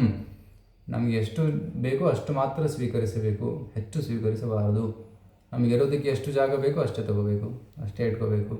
ತಿನ್ನೋದಕ್ಕೆ ಎಷ್ಟು ಬೇಕೋ ಅಷ್ಟೇ ಸಂಗ್ರಹಿಸಬೇಕು, ರೈಟ್. ಜೀವನ ಮಾಡೋದಕ್ಕೆ ಎಷ್ಟು ದುಡ್ಡು ಬೇಕೋ ಅಷ್ಟು ಸಂಗ್ರಹಿಸಬೇಕು, ರೈಟ್. ಅತಿಯಾಗಿ ಬಂದರೆ ಅದು ಡಿಸ್ಟರ್ಬೆನ್ಸ್ ಕ್ರಿಯೇಟ್ ಮಾಡುತ್ತೆ. ಸೊ ಎಷ್ಟು ಬೇಕೋ ಅಷ್ಟೇ ಸ್ವೀಕರಿಸಬೇಕು ಅಂತ ಹೇಳ್ತಾರೆ. ಈಶಾವಾಸ್ಯಮಿದಂ ಸರ್ವಂ ಯತ್ಕಿಂಚ ಜಗತ್ಯಾಂ ಜಗತ್ತೇನ ತೆಕ್ತೇನ. ಭಗವಂತ ನಮಗೋಸ್ಕರ ಎಷ್ಟು ಸೈಡಿಗಿಟ್ಟಿದ್ದಾನೆ, ಬದಿಗಿಟ್ಟಿದ್ದಾನೆ, ಅದನ್ನು ನಾವು ತಗೋಬೇಕು. ಭಗವಂತನ ಪ್ರಸಾದ ರೂಪದಲ್ಲಿ ಸ್ವೀಕರಿಸಬೇಕು ಅಂತ ಹೇಳಲಾಗಿದೆ. ಸೊ ಈ ರೀತಿ ಯಾರು ಪರ್ಮಿಷನ್ ತಗೊಳ್ಳದೆ ಭಗವಂತನಿಗೆ ಅರ್ಪಿಸದೆ ಉಪಯೋಗಿಸ್ತಾರೋ ಅವರು ಕಳ್ಳರು ಅಂತ ಕೃಷ್ಣ ಹೇಳ್ತಾನೆ. ಯೋ ಭುಂಕ್ತೆ ಸ್ಥೇನ ಏವ ಸಹ. ಸೊ ಈಗ ಯಜ್ಞ ಮಾಡಿದಾಗ ದೇವತೆಗಳು ಸಂತುಷ್ಟರಾಗಿ ಎಲ್ಲ ಅವಶ್ಯಕತೆಗಳನ್ನು ಪೂರೈಸ್ತಾರೆ. ಅದನ್ನು ದೇವರ ಪ್ರಸಾದ ರೂಪದಲ್ಲಿ ಸ್ವೀಕರಿಸಬೇಕು. ಆ ಪ್ರಸಾದ ರೂಪದಲ್ಲಿ ಸ್ವೀಕರಿಸಿದಾಗ ಏನಾಗುತ್ತೆ? ನಾವು ಪವಿತ್ರರಾಗ್ತೇವೆ, ಎಲ್ಲ ಪಾಪದಿಂದ ಮುಕ್ತರಾಗುತ್ತೇವೆ. ಯಜ್ಞಶಿಷ್ಟಾಶಿನ ಸಂತೋ ಮುಚ್ಯಂತೆ ಸರ್ವ ಕಿಲ್ಬಿಷೈ ಭುಂಜತೆ ತೇತ್ವಗಂ ಪಾಪ ಯೇ ಪಚಂತ್ಯಾತ್ಮ ಕಾರಣಾತ್. ಯಾರು ತಮಗೋಸ್ಕರ, ತಮ್ಮ ಸ್ವಾರ್ಥಕ್ಕೋಸ್ಕರ, ತಮ್ಮ ಸಂತುಷ್ಟಿಗೋಸ್ಕರ ಅಡುಗೆ ಮಾಡಿಕೊಂಡು ತಿಂತಾರೆ, ಅವರು ಕೇವಲ ಪಾಪವನ್ನು ತಿಂತಾ ಇದ್ದಾರೆ ಅಂತ ಕೃಷ್ಣ ಹೇಳ್ತಾನೆ. ಯಾಕೆಂದರೆ ಯಜ್ಞೋಚ್ಚಿಷ್ಟವನ್ನು ಅವರು ತಿಂತಾ ಇಲ್ಲ, ತಮಗೋಸ್ಕರ ಅಡುಗೆ ಮಾಡಿಕೊಂಡು ತಿಂತಾ ಇದ್ದಾರೆ, ಅವರು ಕೇವಲ ಪಾಪ ತಿಂತಾ ಇದ್ದಾರೆ ಅಂತ. ಯಜ್ಞಶಿಷ್ಟಾಶೀನ ಸಂತು ಮುಚ್ಚಂತೆ ಸರ್ವಕಿಲ್ವಿಷಯಿ. ಭಗವಂತನಿಗೆ ಅರ್ಪಣೆ ಮಾಡಿ ಅದನ್ನು ಸ್ವೀಕರಿಸಿದಾಗ ಎಲ್ಲ ಪಾಪದಿಂದ ಮುಕ್ತರಾಗ್ತಾರೆ. ಆದರೆ ತನ್ನ ಸ್ವಾರ್ಥಕ್ಕೋಸ್ಕರ ಅಡುಗೆ ಮಾಡ್ಕೊಂಡು ತಿಂದಾಗ ಬಂಧಿತರಾಗ್ತಾರೆ, ಪಾಪ ಕರ್ಮದಲ್ಲಿ ಬಂಧಿತರಾಗ್ತಾರೆ. ಭುಂಜತೆ ತೇತ್ವ ಅಗಂ ಪಾಪ ಭುಂಜಂತೆ. ಆತ್ಮಕಾರಣ ಪಚಂತಿ. ಯಾರು ತಮ್ಮ ಸ್ವಾರ್ಥಕ್ಕೋಸ್ಕರ ಅಡುಗೆ ಮಾಡ್ಕೊತಾರೋ ಪಾಪವನ್ನು ತಿಂತಾ ಇದ್ದಾರೆ. ಸೊ ದೇವಸ್ಥಾನದಲ್ಲಿ ನಾವೇನು ಮಾಡ್ತೀವಿ, ಫಸ್ಟ್ ಅಡುಗೆ ಮಾಡಿ ಭಗವಂತನಿಗೆ ನೈವೇದ್ಯ ಅರ್ಪಣೆ ಮಾಡಿ ನಂತರ ಪ್ರಸಾದವನ್ನು ಸ್ವೀಕರಿಸಿ ಎಲ್ಲರಿಗೂ ಹಂಚ್ತೀವಿ. So that is the proper ವಿಧಿ. ಮನೆಯಲ್ಲಿ ಕೂಡ ಫಸ್ಟ್ ನೈವೇದ್ಯ ಮಾಡಿ ಭಗವಂತನಿಗೆ ಅರ್ಪಿಸಿ ಪ್ರಸಾದವನ್ನು ಸ್ವೀಕರಿಸಬೇಕು. ಸ್ವೀಕರಿಸೋ ಮುಂಚೆ ಹೊರಗಡೆ ಯಾರಾದರೂ ಹಸಿದುಕೊಂಡಿದ್ರೆ ಅವರಿಗೆ ಊಟ ಹಾಕಿ ನಂತರ ಪ್ರಸಾದ ತಗೋಬೇಕು ಅಂತ ಹೇಳಲಾಗಿದೆ. ಸೊ ಇದು ವೈದಿಕ ಪದ್ಧತಿ. ಸೊ ಹಿಂದಿನ ಕಾಲದಲ್ಲಿ ಎಲ್ಲವನ್ನ ಭಗವಂತನ ಸಂತುಷ್ಟಿಗೋಸ್ಕರ ಮಾಡ್ತಾಯಿದ್ರು. ವರ್ಣಾಶ್ರಮಾಚಾರವದ ಪುರುಷೇಣ ಪರಪುಮಾನ್ ವಿಷ್ಣುರಾರಾಧ್ಯತೆ ಪಂಥ ನಾಣ್ಯ ತತ್ವೋಷ ಕಾರಣ. ಎಲ್ಲ ಕಾರ್ಯಗಳ ಗುರಿ ಏನಾಗಿರಬೇಕು? ಹರಿಯ ಸಂತೋಷ, ನ ಅನ್ಯ ತತ್ವೋಷ ಕಾರಣ. ಮತ್ತು ಬೇರೆ ಯಾವುದೇ ಕಾರಣವಿರಬಾರದು. ನಾವೇನೇ ಕೆಲಸ ಮಾಡಿದರೂ ಅಲ್ಟಿಮೇಟ್ಲಿ ಭಗವಂತ ಸಂತುಷ್ಟನಾಗಬೇಕು. ಭಗವಂತ ಸಂತುಷ್ಟನಾಗದೇ ಇದ್ದರೆ ಅದೆಲ್ಲವೂ ವ್ಯರ್ಥ. ಶ್ರಮ ಏವ ಹಿ ಕೇವಲಂ. ಭಗವಂತನ ಪ್ರತಿ ಪ್ರೀತಿ ಬೆಳೆದೇ ಹೋದರೆ, ಭಗವಂತ ಸಂತುಷ್ಟನಾಗದೆ ಹೋದರೆ ಆ ಮಾಡಿದ ಕಾರ್ಯವೆಲ್ಲ ವ್ಯರ್ಥ ಅಂತ ಹೇಳ್ತಾರೆ. ನೌತ್ಪಾದೇದ್ಯತಿಂ ಶ್ರಮ ಏವ ಹಿ ಕೇವಲಂ. ಸೊ ಅದಕ್ಕಾಗಿ ಇದು ಲಿಟ್ಮಸ್ ಟೆಸ್ಟ್ ಏನು? ನಾವು ಮಾಡುವ ಕಾರ್ಯಗಳಿಂದ ಕೃಷ್ಣ ಭಕ್ತಿ ವೃದ್ಧಿ ಆಗ್ತಾ ಇದೆಯೋ ಅಥವಾ ನಾವು ಕೃಷ್ಣನಿಂದ ದೂರ ಹೋಗ್ತಾ ಇದೆಯೋ? ನಾವು ಕೃಷ್ಣನ ಹತ್ತಿರ ಬರ್ತಾ ಇದ್ದರೆ, ಕೃಷ್ಣ ಭಕ್ತಿಯಲ್ಲಿ ರುಚಿ ಬೆಳೀತಾ ಇದ್ದರೆ, ವಿಶೇಷವಾಗಿ ಶ್ರವಣ ಕೀರ್ತನದಲ್ಲಿ ರುಚಿ ಬೆಳೀತಾ ಇದ್ದರೆ ನಾವು ಅಡ್ವಾನ್ಸ್ ಆಗ್ತಾ ಇದ್ದೀವಿ. ಶ್ರವಣ ಕೀರ್ತನ ಮಾರ್ಗದಲ್ಲಿ ರುಚಿ ಬೆಳೀತಾ ಇಲ್ಲ ಅಂದರೆ ನಾವು ನಮ್ಮ ನಿಗದಿತ ಕಾರ್ಯಗಳನ್ನು ಚೆನ್ನಾಗಿ ಮಾಡ್ತಾ ಇಲ್ಲ ಅಂತ ಅರ್ಥ. ಯಾಕೆಂದರೆ ನಾವು ನಿಗದಿತ ಕಾರ್ಯಗಳನ್ನು ಚೆನ್ನಾಗಿ ಮಾಡಿದರೆ ನಾವು ಭಕ್ತಿಯಲ್ಲಿ ಬೆಳಿಬೇಕು. ನಾವು ಬೆಳೀತಾ ಇಲ್ಲ ಅಂದರೆ ಏನೋ ತಪ್ಪಿದೆ, ಅಲ್ಲಿ ಸಮಥಿಂಗ್ ಈಸ್ ಸ್ಟ್ರಾಂಗ್. ರೈಟ್? ಶ್ರಮ ಏವಹಿ ಕೇವಲ ಆಗ್ತಾ ಇದೆ. ರೈಟ್? ಸೊ ಕೆಲವರು ತುಂಬ ಸರ್ವಿಸ್ ಮಾಡ್ತಾರೆ ದೇವಸ್ಥಾನದಲ್ಲಿ, ಮನೆಯಲ್ಲಿ. ಆದರೆ ನಾಮ ಜಪ ಮತ್ತು ಕೀರ್ತನೆ ಶ್ರವಣದಲ್ಲಿ ಅವರಿಗೆ ರುಚಿ ಬೆಳೆದಿಲ್ಲ. ಅಂದರೆ ಏನು? ಸೇವೆ ಮಾಡ್ತಾ ಇದ್ದಾರೆ, ಅದರ ಸರಿಯಾದ ಭಾವನೆಯಿಂದ ಮಾಡ್ತಾ ಇಲ್ಲ. ಅದಕ್ಕೋಸ್ಕರ ಶ್ರವಣ ಕೀರ್ತನೆಯಲ್ಲಿ ರುಚಿಯನ್ನು ಬೆಳೀತಾ ಇಲ್ಲ. ಯಾವಾಗ ಶ್ರವಣ ಕೀರ್ತನ ಕಾರ್ಯದಲ್ಲಿ ರುಚಿ ಬೆಳೆಯುತ್ತೋ ಅದು ನಿಜವಾದ ರುಚಿ, ನಿಜವಾದ ಟೇಸ್ಟ್ ಅಂತ ಹೇಳ್ತಾರೆ. ಸೊ ಶ್ರವಣ ಕೀರ್ತನ ಚೆನ್ನಾಗಿ ಆದರೆ ಸ್ಮರಣ ಆಟೋಮೆಟಿಕ್ಕಾಗಿ ಬರುತ್ತೆ. ಕೃಷ್ಣನ ನೆನಪು, ಕೃಷ್ಣನ ಅರಿವು ಆಟೋಮೆಟಿಕ್ಕಾಗಿ ಸಹಜವಾಗಿ ಮನಸ್ಸಲ್ಲಿ ಮೂಡುತ್ತೆ. So we should develop taste for hearing and chanting ಅಂತ ಹೇಳ್ತಾರೆ. ಸೊ ಇಂತಹ ಯಜ್ಞಗಳನ್ನು ಶಾಸ್ತ್ರದಲ್ಲಿ ಉಲ್ಲೇಖಿಸಿದ್ದಾರೆ. ಹಲವಾರು ಬಗೆಯ ಯಜ್ಞಗಳು ಇವೆ. ಸೊ ಯಜ್ಞಗಳನ್ನು ಮಾಡಬೇಕು. ಸೊ ಯಜ್ಞ ಮಾಡೋದ್ರಿಂದ ಏನಾಗುತ್ತೆ? ಅನ್ನಾದ್ ಭವಂತಿ ಭೂತಾನಿ. ನಮಗೆಲ್ಲ ಜೀವನ ಮಾಡೋದಕ್ಕೆ ಅನ್ನ ಬೇಕು. ಅನ್ನಾದ್ ಭವಂತಿ ಭೂತಾನಿ. ಪರ್ಜನ್ಯಾದ್ ಅನ್ನ ಸಂಭವ. ಮಳೆ ಬರೋದ್ರಿಂದ ಅನ್ನ ಬೀಳುತ್ತೆ. ಯಜ್ಞಾದ್ ಭವತಿ ಪರ್ಜನ್ಯೋ. ಮಳೆ ಹೇಗೆ ಬರುತ್ತೆ? ಯಜ್ಞಗಳಿಂದ ಬರುತ್ತೆ. ಯಜ್ಞ ಅಂದರೆ ಏನು? ಯಜ್ಞ ಕರ್ಮ ಸಮುದ್ಭವಂ. ಮನುಷ್ಯರ ಚಟುವಟಿಕೆಗಳು, ನಿಗದಿತ ಚಟುವಟಿಕೆಗಳನ್ನು ಮಾಡಿದಾಗ ಮಳೆ ಬರುತ್ತೆ. ಯಾವಾಗ ಸಮಾಜದಲ್ಲಿ ಜನರು ಭಗವಂತನಿಗೆ ಸೇವೆಯನ್ನು ಸಲ್ಲಿಸ್ತಾರೆ ಅದೇ ಯಜ್ಞ. ಆದರೆ ಯಾವಾಗ ಜನರು ಭಗವಂತನನ್ನು ಮರೆತು ಬಿಡ್ತಾರೆ ಅದು ಯಜ್ಞವಾಗೋದಿಲ್ಲ, ಅದು ಪಾಪ ಕಾರ್ಯವಾಗುತ್ತೆ. ಸೊ ಎಲ್ಲಿ ಚೆನ್ನಾಗಿ ಯಜ್ಞ ಮಾಡ್ತಾ ಇದ್ದಾರೆ ಅಲ್ಲಿ ಸಮೃದ್ಧಿ ಇದ್ದೇ ಇರುತ್ತೆ. ಆದರೆ ಎಲ್ಲಿ ಯಜ್ಞ ಆಗ್ತಾ ಇಲ್ವೋ ಅಲ್ಲಿ ಸಮೃದ್ಧಿ ಇರೋದಿಲ್ಲ. ಬರಗಾಲ, ಭೂಕಂಪ, ಈ ರೀತಿ ಹಲವಾರು ತೊಂದರೆಗಳು ಇರುತ್ತವೆ. ಇತ್ತೀಚೆಗೆ ಒಂದು ನ್ಯೂಸ್ ಬರ್ತಾ ಇದೆ. ಅದೇನು, ಅಮೆರಿಕದಲ್ಲಿ ಸಮೃದ್ಧ ದೇಶ, ಆ ಸಮೃದ್ಧ ದೇಶದಲ್ಲಿ ಒಂದು ಸಮೃದ್ಧವಾದಂತಹ ಪ್ರದೇಶ, ಒಂದು ಸ್ಟೇಟ್, ಅದು ಕ್ಯಾಲಿಫೋರ್ನಿಯಾ, ಲಾಸ್ ಆ್ಯಂಜಲೀಸ್ ಅಂತ. ಅಲ್ಲಿ ಬೆಂಕಿ ಹತ್ತಿದೆ ಅಂದರೆ ಒಂದು ಮನೆಗೆ ಬೆಂಕಿ ಹತ್ತಿಲ್ಲ, ಸುಮಾರು ಸಾವಿರಾರು ಐ ಥಿಂಕ್ 30,000 ಮನೆಗಳೇನು ಸುಟ್ಟೋಗಿದೆ, ಹೆಚ್ಚಿರ್ಬೋದಿನ್ನು. ಮತ್ತು ಸಾವಿರಾರು ಎಕರೆ ಜಮೀನು ಸುಟ್ಟೋಗಿದೆ, ಬೆಟ್ಟನೇ ಸುಟ್ಟು ಉರಿತಾ ಇದೆ. ಅದು ಎಂತಹ ಪ್ರದೇಶ? ಹಾಲಿವುಡ್ ಪ್ರದೇಶ. ಇಲ್ಲಿ ಹಾಲಿವುಡ್ ಮೂವಿ ಸ್ಟಾರ್ಸು ಎಲ್ಲ ಇರ್ತಾರೆ, ಶೂಟಿಂಗ್ ನಡೆಯುತ್ತೆ, ಅಂತಹ ಜಾಗ ಅದು. ಅಲ್ಲಿ ಬೆಂಕಿ ಹತ್ತಿ ಉರಿತಾ ಇದೆ, ಎಲ್ಲರೂ ಜಾಗ ಖಾಲಿ ಮಾಡಿ ಹೋಗುವಂತಹ ಪರಿಸ್ಥಿತಿ ಬಂದಿದೆ.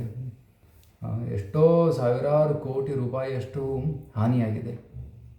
ರೈಟ್, ಅಷ್ಟೊಂದು ಸಂಪತ್ತು ನಾಶವಾಗಿದೆ. ಯಾಕೆ? ಇದು ಪ್ರಕೃತಿಯ ಒಂದು ವಿಕೋಪ, ರುದ್ರ ತಾಂಡವ. ರೈಟ್, ಹೇಗೆ ಶಿವ ಕುಪಿತನಾದಾಗ ತನ್ನ ಕಣ್ಣಿನಿಂದ ಎಲ್ಲವನ್ನು ಸುಟ್ಟು ಬಿಡ್ತಾನೆ, ಸೊ ಇದು ಕೂಡ ರುದ್ರನ ಒಂದು ಪ್ರಳಯ. ಭಾಗವತದಲ್ಲಿ ಹೇಳಲಾಗಿದೆ, 4ನೇ ಸ್ಕಂದದಲ್ಲಿ ಒಂದು ಶಿವ ಅಪಿಯರ್ಡ್, 3ನೇ ಸ್ಕಂದದಲ್ಲಿ ಬರುತ್ತೆ ಕತೆ. ಶಿವನ ಪ್ರಾಕಟ್ಯವಾದಾಗ ಬ್ರಹ್ಮಾದಿ ಇವರಿಗೆ ಶಿವನಿಗೆ 11 ಸ್ಥಳಗಳನ್ನು ಕೊಡ್ತಾನೆ ಇರೋದಕ್ಕೆ. ರೈಟ್, ಸೊ ಎಲ್ಲ ಪಂಚಮಹಾಭೂತಗಳಲ್ಲಿ ವಾಸಸ್ಥಾನವನ್ನು ಕೊಡ್ತಾನೆ. ಸೊ ಪಂಚಮಹಾಭೂತಗಳಲ್ಲಿ ಯಾವಾಗ ಪ್ರಳಯದ ಒಂದು ಏನಂತಾರೆ ಇಂಡಿಕೇಶನ್ ಕಾಣುತ್ತೋ ಅದು ರುದ್ರನ ವಾಸಸ್ಥಳ ಅಂತ ತಿಳ್ಕೋಬೇಕು. ಚಂಡಮಾರುತ ಬೀಸಿದಾಗ, ಅಥವಾ ಈ ರೀತಿ ದಾವಾಗ್ನಿ ಹುಟ್ಟಿದಾಗ, ಅಥವಾ ಸುನಾಮಿ ಥರ ಇದು ಫ್ಲಡ್ ಬಂದಾಗ, ಅಥವಾ ಜೋರಾಗಿ ಗುಡುಗಿದಾಗ, ಸೊ ಇವೆಲ್ಲ ರುದ್ರನ ಒಂದು ತಾಂಡವದ ಒಂದು ಸಂಕೇತ. ರೈಟ್, ಸೊ ಇಷ್ಟು ಭಯಂಕರ ಹಾನಿಯಾಗಿದ್ದು ನಾವೆಂದು ಕೇಳಿಲ್ಲ, ಅದೇ ನೋಡ್ತಾ ಇದ್ದೀವಿ. ಇದು ಪ್ರಳಯ ಕಾಲದಲ್ಲಿ ಹೇಗಿರ್ಬೋದು ಅಂತ ಊಹೆ ಮಾಡಿ. ಇಡೀ ಬ್ರಹ್ಮಾಂಡ ಸುಡುತ್ತಾ ಇರುತ್ತಂತೆ, ಹೋಲ್ ಬ್ರಹ್ಮಾಂಡ. ಅನಂತ ಶೇಷನ ಮುಖದಿಂದ ಬೆಂಕಿ ಕಾರ್ತಾನೆ, ಆ ಬೆಂಕಿ ಇಡೀ ಬ್ರಹ್ಮಾಂಡವನ್ನು ಸುಡುತ್ತೆ ಪ್ರಳಯ ಕಾಲದಲ್ಲಿ. ಸೊ ಭಯಂಕರವಾದ ಬೆಂಕಿ ಅದು. ರೈಟ್, ಒಂದು ಕಡೆ ಸ್ವಲ್ಪ ಗ್ಲಿಂಪ್ಸ್ ಕಾಣ್ತಾ ಇದ್ದೀವಿ ಅಷ್ಟೇ, ಆದರೆ ನಿಜವಾಗ್ಲೂ ಪ್ರಳಯ ಬಂದಾಗ ಇಡೀ ಬ್ರಹ್ಮಾಂಡ ಸುಡುತ್ತೆ. So that much power is there. Right, ಭಾಗವತದ 5ನೇ ಸ್ಕಂದದ ಅಂತಿಮ ಅಧ್ಯಾಯದಲ್ಲಿ ಬರುತ್ತೆ, ಗ್ಲೋರಿಫಿಕೇಷನ್ ಆಫ್ ಅನಂತ ಶೇಷ. ಹೇಗೆ ಪ್ರಳಯ ಕಾಲದಲ್ಲಿ ಅನಂತ ಎಲ್ಲ ಬ್ರಹ್ಮಾಂಡವನ್ನು ಸುಡ್ತಾನೆ ಅನ್ನೋದನ್ನು ವರ್ಣನೆ ಮಾಡಿದ್ದಾರೆ. ಸೊ ಯಾವಾಗ ಜನರು ಭಗವಂತನಿಂದ ವಿಮುಖರಾಗ್ತಾರೋ ಆಗ ಈ ರೀತಿ ಪ್ರಳಯವನ್ನು ನಾವು ನೋಡಬಹುದು. ರೈಟ್, ಸೊ ನಾಸ್ತಿಕರು ತಮ್ಮ ಮನಸ್ಸಿಗೆ ಬಂದಂತೆ ಜೀವನ ಮಾಡಿ ಪಾಪ ಕಾರ್ಯಗಳನ್ನು ಮಾಡುವಾಗ ಭಗವಂತನಿಗೆ ಕೋಪ ಬರುತ್ತೆ. ಕೋಪ ಈ ರೀತಿ ರೂಪವನ್ನು ತಾಳುತ್ತೆ. ಸೊ ಕೆಲವೊಮ್ಮೆ ಫ್ಲಡ್ ಬರುತ್ತೆ, ಕೆಲವೊಮ್ಮೆ ಬೆಂಕಿ ಉರಿಯುತ್ತೆ.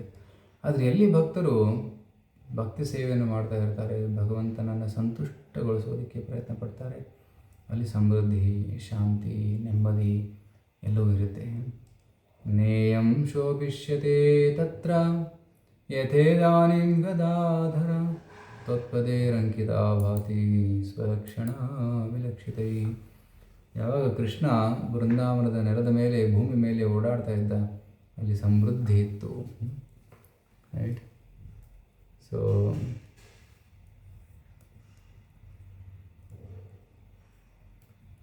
ಇನ್ನೊಂದು ಶ್ಲೋಕ ಇದೆ, ಹೇದಂತೆ ತವ ವೀಕ್ಷಿತೈ.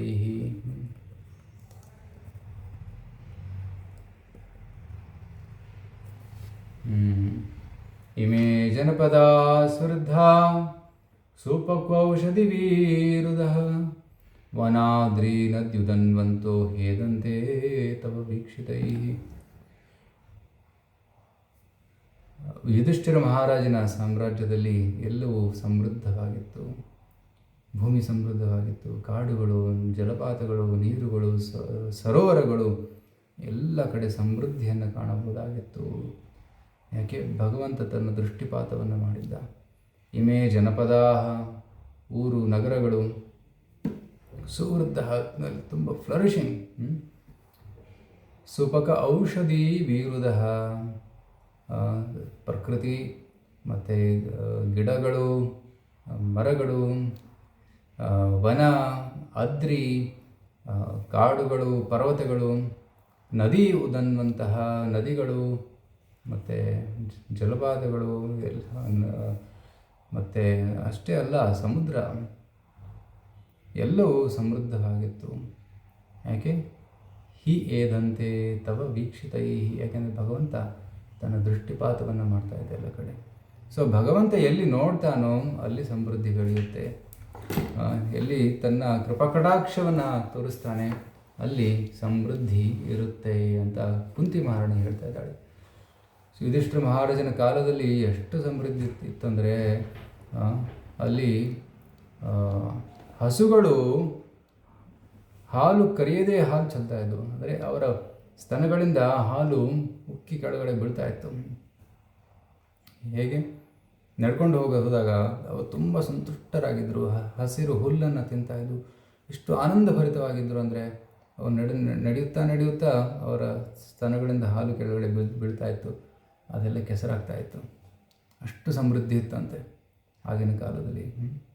ಸೊ ಮತ್ತು ಎಲ್ಲ ಪರ್ವತಗಳು, ನದಿಗಳು ಯುಧಿಷ್ಠಿರ ಮಹಾರಾಜನಿಗೆ ಟ್ಯಾಕ್ಸ್ ಕೊಡ್ತಾಯಿದ್ದಾರಂತೆ. ಗಿಡ ಮರಗಳು ಕೂಡ ಹಣ್ಣುಗಳನ್ನು ಕೊಡ್ತಾಯಿದ್ರು. ಸೊ ಸಮೃದ್ಧಿ. ಮತ್ತು ಹೊಲದಲ್ಲಿ ಬೀಜ ಬಿತ್ತದೇ ಫಸಲು ಬೆಳೀತಾ ಇತ್ತು. ಅಷ್ಟು ಸಮೃದ್ಧಿ ಇತ್ತಂತೆ. So earth was producing ಪ್ರೊಫ್ಯೂಸ್ಲಿ. ಯಾಕೆಂದರೆ ಶಿ ವಾಸ್ ಸೋ ಹ್ಯಾಪಿ. ಅವಳಿಗೆ ತುಂಬ ಸಂತೋಷವಾಗಿತ್ತು. ಯುಧಿಷ್ಠಿರ ಮಹಾರಾಜ ರಾಜನಾಗಿದ್ದಾನೆ ಅಂತ, ಮಹಾಭಕ್ತ ಪುಣ್ಯವಂತನ ರಾಜನಾಗಿದ್ದಾನೆ, ರಾಜನಿಗೋಸ್ಕರ ನಾನು ಎಲ್ಲವನ್ನ ಕೊಡ್ತೀನಿ ಅಂತ ಭೂದೇವಿ ರಾಜನಿಗೆ ಎಲ್ಲ ಸಮೃದ್ಧಿಯನ್ನು ಒದಗಿಸಿಕೊಟ್ಟಳು. ಸೊ ಅದೇ ರೀತಿ ಕೃಷ್ಣ ಭಕ್ತರು ಕೂಡ ಚೆನ್ನಾಗಿ ಕೃಷ್ಣ ಸೇವೆ ಮಾಡಿದಾಗ ಭಗವಂತ ಎಲ್ಲವನ್ನು ಕೊಡ್ತಾನೆ. ಕೃಷ್ಣ ಭಕ್ತಿ ಮಾಡೋದಕ್ಕೋಸ್ಕರ ಏನೇನು ಬೇಕು ಎಲ್ಲವನ್ನು ಒದಗಿಸಿಕೊಡ್ತಾನೆ. ರೈಟ್? ಶಿಲ ಪ್ರಭುಪಾದರು ಅಮೆರಿಕದಲ್ಲಿ ಪ್ರಚಾರ ಮಾಡುವಾಗ ಅವ್ರ ಹತ್ರ ಏನೂ ಇರಲಿಲ್ಲ, 40 ರೂಪಾಯಿ ತೊಗೊಂಡು ಹೋಗಿದ್ರು ಅಷ್ಟೇ. ಆದರೆ ಭಗವಂತ ಕಾಲಕ್ರಮೇಣ ಎಲ್ಲವನ್ನು ಕೊಟ್ಬಿಟ್ಟ. 108 ಕೇಂದ್ರಗಳು, ಫಾರ್ಮ್ ಕಮ್ಯುನಿಟೀಸ್, ಗೋವಿಂದಾಸ್ ರೆಸ್ಟೋರೆಂಟ್, ಜನರು, ಗ್ರಂಥಗಳು, ಪುಸ್ತಕಗಳು ಎಷ್ಟೆಲ್ಲ ಕೊಟ್ಟು ಇಸ್ಕಾನ್ ಎಕ್ಸ್ಪ್ಯಾಂಡೆಡ್. ಎಷ್ಟು ಬೇಗನೆ ಇಸ್ಕಾನ್ ಬೆಳೀತು. ಯಾಕೆಂದರೆ ಭಗವಂತ ಸಂತುಷ್ಟನಾಗಿದ್ದ. ಸಂಕೀರ್ತನ ಯಜ್ಞೆಯಿಂದ ಸಂತುಷ್ಟನಾಗಿದ್ದ. ಶಿಲಪ್ರಭುಪಾದರು ಇಂಥ ಯಜ್ಞಗಳನ್ನು ಮಾಡೋಕ್ಕೆ ಹೋಗಲಿಲ್ಲ. ಯಾಕೆಂದರೆ ಅವರಿಗೆ ಗೊತ್ತಿತ್ತು ಕಲಿಯುಗದಲ್ಲಿ ಭಗವಂತನನ್ನು ಸಂತುಷ್ಟಗೊಳಿಸಬೇಕಂದ್ರೆ ಒಂದೇ ಮಾರ್ಗ, ಅದು ನಾಮ ಸಂಕೀರ್ತನ. ಸೊ ಚಾಂಟ್ ಹರೇ ಕೃಷ್ಣ ಕೃಷ್ಣ ಕೃಷ್ಣ ಹರಿ ಹರೇ, ಹರೇ ರಾಮ ರಾಮ ರಾಮ ಹರಿ ಹರೇ ಮಂತ್ರ. ಈ ಹರೇ ಕೃಷ್ಣ ಮಂತ್ರದ ಜಪದಿಂದ ಭಗವಂತ ಸಂತುಷ್ಟನಾಗ್ತಾನೆ. ಭಗವಂತ ಸಂತುಷ್ಟನಾದರೆ ಎಲ್ಲ ದೇವಿ ದೇವತೆಗಳು ಕೂಡ ಸಂತುಷ್ಟರಾಗ್ತಾರೆ. ಸೊ ಹಿಂದಿನ ಕಾಲದ ಥರ ಯಜ್ಞಗಳನ್ನು ಮಾಡಿ ಎಲ್ಲ ದೇವಿ ದೇವತೆಗಳನ್ನು ಆಹ್ವಾನಿಸಿ ಅವರಿಗೆ ಯಜ್ಞದ ಪಾಲನ್ನು ಕೊಡುವುದು ಕಲಿಯುಗದಲ್ಲಿ ಬೇಕಿಲ್ಲ. ಸೊ ಕಲಿಯುಗದಲ್ಲಿ ಕೇವಲ ಹರಿಕೃಷ್ಣ ಮಂತ್ರ ಜಪ ಮಾಡಿದರೆ ಸಾಕು ಅಂತ ಪ್ರಭುಪಾದರು ಹೇಳ್ತಾರೆ. ಯಜ್ಞದಲ್ಲಿ ಎಲ್ಲರನ್ನ ಕರೆದು ಒಬ್ಬರನ್ನು ಬಿಟ್ಬಿಟ್ರೂ ಕೂಡ ಅದು ಅಪೂರ್ಣವಾಗುತ್ತೆ, ಅದು ಇನ್ಕಂಪ್ಲೀಟ್ ಆಗುತ್ತೆ. ಸೊ ತುಂಬ ಕೇರ್ಫುಲ್ಲಾಗಿ ಕಟ್ಟುನಿಟ್ಟಾಗಿ ಯಾವುದೇ ತಪ್ಪು ಮಾಡದೇ ಯಜ್ಞವನ್ನು ಸಂಪನ್ನಗೊಳಿಸಬೇಕು. ಆದರೆ ಕಲಿಯುಗದಲ್ಲಿ ಈ ರೀತಿ ಮಾಡೋದು ತುಂಬ ಕಷ್ಟ, ಇಂಪಾಸಿಬಲ್. ಮತ್ತು ಕಲಿಯುಗದಲ್ಲಿ ದೇವತೆಗಳು ಬರೋದೇ ಇಲ್ಲ. ಹಿಂದಿನ ಕಾಲದಲ್ಲಿ ದೇವತೆಗಳನ್ನು ಕರೆದರೆ, ಆಹ್ವಾನಿಸಿದರೆ ಬರ್ತಾಯಿದ್ರು, ಬಂದು ಕೂತ್ಕೋತಾಯಿದ್ರು, ತಮ್ಮ ಭಾಗವನ್ನು ಸ್ವೀಕರಿಸಿ ಪ್ರಸಾದವನ್ನು ತಗೊಂಡು ಹೋಗ್ತಾಯಿದ್ರು. ಆದರೆ ಕಲಿಯುಗದಲ್ಲಿ ದೇವತೆಗಳು ಬರೋದೇ ಇಲ್ಲ. ಯಾಕಂದರೆ ಕಲಿಯುಗ ಇಸ್ ವೆರಿ ಕಂಡೆಮ್ಡ್ ಏಜ್, ಕೆಟ್ಟ ಯುಗ ಇದು. ಆದರೆ ಈ ಕಲಿಯುಗದಲ್ಲಿ ಒಂದು ಸದ್ಗುಣ ಇದೆ.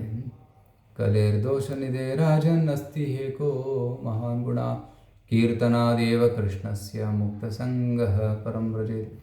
ಕಲಿಯುಗದಲ್ಲಿ ಸಾಕಷ್ಟು ದೋಷಗಳಿವೆ, ದೋಷದ ನಿಧಿ ಇದು. ಆದರೆ ಒಂದು ಸದ್ಗುಣವಿದೆ, ಅದೇನು? ಹರಿಕೃಷ್ಣ ಮಂತ್ರದ ಜಪ. ಸೊ ಭಗವಂತನ ನಾಮಸ್ಮರಣೆ ಮಾಡೋದ್ರಿಂದ ಎಲ್ಲ ಯಜ್ಞಗಳು ಮಾಡಿದ ಹಾಗೆ. ರೈಟ್? ಇವತ್ತು ಬೆಳಿಗ್ಗೆ ಒಂದು ಶ್ಲೋಕ ಓದ್ತಾ ಇದ್ವಿ ಜಪ ಇದರಲ್ಲಿ.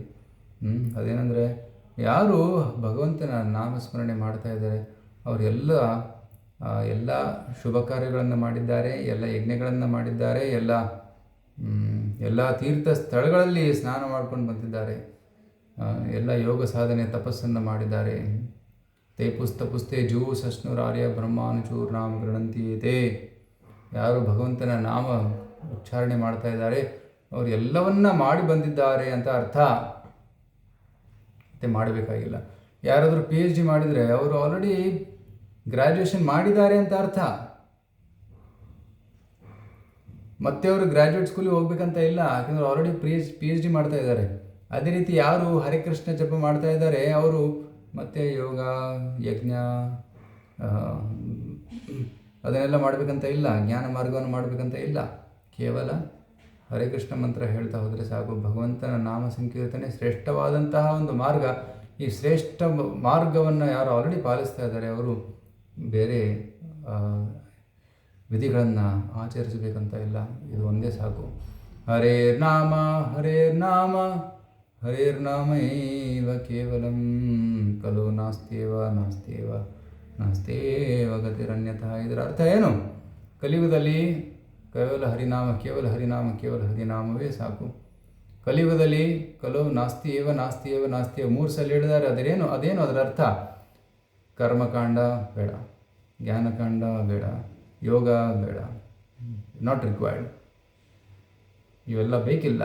ಕರ್ಮ ಜ್ಞಾನ ಮತ್ತು ಯೋಗದ ಪಥ ಕಲಿಯುಗದಲ್ಲಿ ಬೇಕಿಲ್ಲ. ಕೇವಲ ಭಕ್ತಿಯಲ್ಲೂ ಕೂಡ ಹರೇ ಕೃಷ್ಣ ಮಂತ್ರದ ಜಪ ನಾಮಸ್ಮರಣೆ ಮಾತ್ರ ಸಾಕು. ಹರೇರ್ನಾಮ ಹರೇರ್ನಾಮ ಹರೇರ್ನಾಮ ಏವ ಕೇವಲಂ ಖಲು ನಾಸ್ತ್ಯೇವ ನಾಸ್ತ್ಯೇವ ನಾಸ್ತ್ಯೇವ. ಸೊ ಮತ್ತು ಬೇರೆ ಯಾವುದೇ ಮಾರ್ಗ ಉಚಿತವಲ್ಲ ಕಲಿಯುಗದಲ್ಲಿ. ಸೊ ಅದಕ್ಕೆ ನಾವು ಕಟ್ಟುನಿಟ್ಟಾಗಿ ಹರಿಕೃಷ್ಣ ಮಂತ್ರದ ಜಪದಲ್ಲಿ ಫಿಕ್ಸಪ್ ಆಗಬೇಕು. ಸೊ ಆಗ ನಾವು ನಿಜವಾಗ್ಲೂ ಭಕ್ತರಾಗ್ತೀವಿ. ಆದರೆ ಕೆಲವೊಬ್ಬರು ಭಕ್ತರು ಏನು ಮಾಡ್ತಾರೆ, ಚಾಂಟಿಂಗ್ ಮಾಡ್ತಾರೆ, ಕೆಲವೊಮ್ಮೆ ಬೇರೆ ಮಾರ್ಗದ ಆಶ್ರಯವನ್ನು ತಗೊಂಡಿರ್ತಾರೆ. ಅದು ಸರಿಯಲ್ಲ. ಕೇವಲ ಹರಿಕೃಷ್ಣ ಶ್ರದ್ಧಾ ಶಬ್ದೇ ಕೈಲೆ ಸುದೃಢ ವಿಶ್ವಾಸ ಕೃಷ್ಣ ಭಕ್ತಿ ಕೈಲೆ ಸರ್ವ ಕೃತಿ. ಕೇವಲ ಕೃಷ್ಣ ಭಕ್ತಿ ಮಾಡಿದರೆ ಸಾಕು. ಕೃಷ್ಣ ಭಕ್ತಿ ಹೇಗೆ? ನಾಮ ಸಂಕೀರ್ತನೆಯಿಂದ ಕೃಷ್ಣನಿಗೆ ಭಕ್ತಿಯನ್ನು ಸಲ್ಲಿಸಬೇಕು. ಇದು ಕಲಿಯುಗದಲ್ಲಿ ಕೊಟ್ಟಿರುವಂತಹ ಮಾರ್ಗ. ಬೇರೆ ಯಾವುದೇ ಮಾರ್ಗ ಬೇಕಿಲ್ಲ, ಅವಶ್ಯಕವಿಲ್ಲ ಅನ್ನೋದನ್ನು ಇಲ್ಲಿ ತಿಳಿಸಿದ್ದಾರೆ. ರೈಟ್. ಸೊ ಶ್ರೀಲ ಪ್ರಭುಪಾದರು ಪರ್ಪಟಲ್ಲಿ ಹೇಳ್ತಾ ಇದ್ದಾರೆ, ಯಜ್ಞೈ ಸಂಕೀರ್ತನ ಪ್ರಾಯೇರ್ ಯಜಂತಿ ಸುಮೇಧಸಃ. ಕೇವಲ ಹರಿಕೃಷ್ಣ ಮಂತ್ರದ ಜಪ ಸಾಕು. ಅಷ್ಟೇ ಅಲ್ಲ, ಹರಿಕೃಷ್ಣ ಜಪದ ಜೊತೆ ಪ್ರಸಾದ ವಿತರಣೆ ಕೂಡ ಇರಬೇಕು. ಇದು ಯಜ್ಞ ಅಲ್ಲ, ಹರಿಕೃಷ್ಣ ಮಂತ್ರ ಕೂಡ ಯಜ್ಞ. ಜಪ ಮಾಡೋದು ಕೀರ್ತನೆ ಮಾಡೋದು ಯಜ್ಞ ಆದ ಮೇಲೆ ಪ್ರಸಾದ ವಿತರಣೆ ಇರಲೇಬೇಕು. ಇಲ್ಲಾಂದರೆ ಅದು ಯಜ್ಞ ಅಪೂರ್ಣ.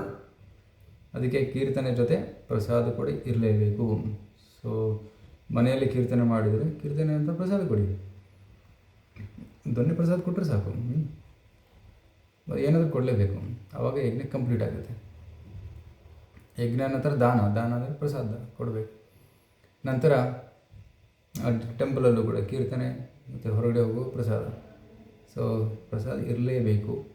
So this combination. ಶ್ರೀಲ ಪ್ರಭುಪಾದರು ಕೂಡ ಇನಿಷಿಯಲ್ ಡೇಸಲ್ಲಿ ಅವರು ಕೀರ್ತನೆ ಮಾಡ್ತಾಯಿದ್ರು. ಪ್ರಸಾದ ಅಂತ ಆ್ಯಪಲ್ ಕಟ್ ಮಾಡಿ ಕೊಡ್ತಾಯಿದ್ರು. ಪ್ರತಿಯೊಬ್ಬರಿಗೂ ಒಂದೊಂದು ಪೀಸ್ ಆ್ಯಪಲ್ ಕೊಡ್ತಾಯಿದ್ರು. ಏನಾದರೂ ಕೊಡಲೇಬೇಕು. So then it makes it complete.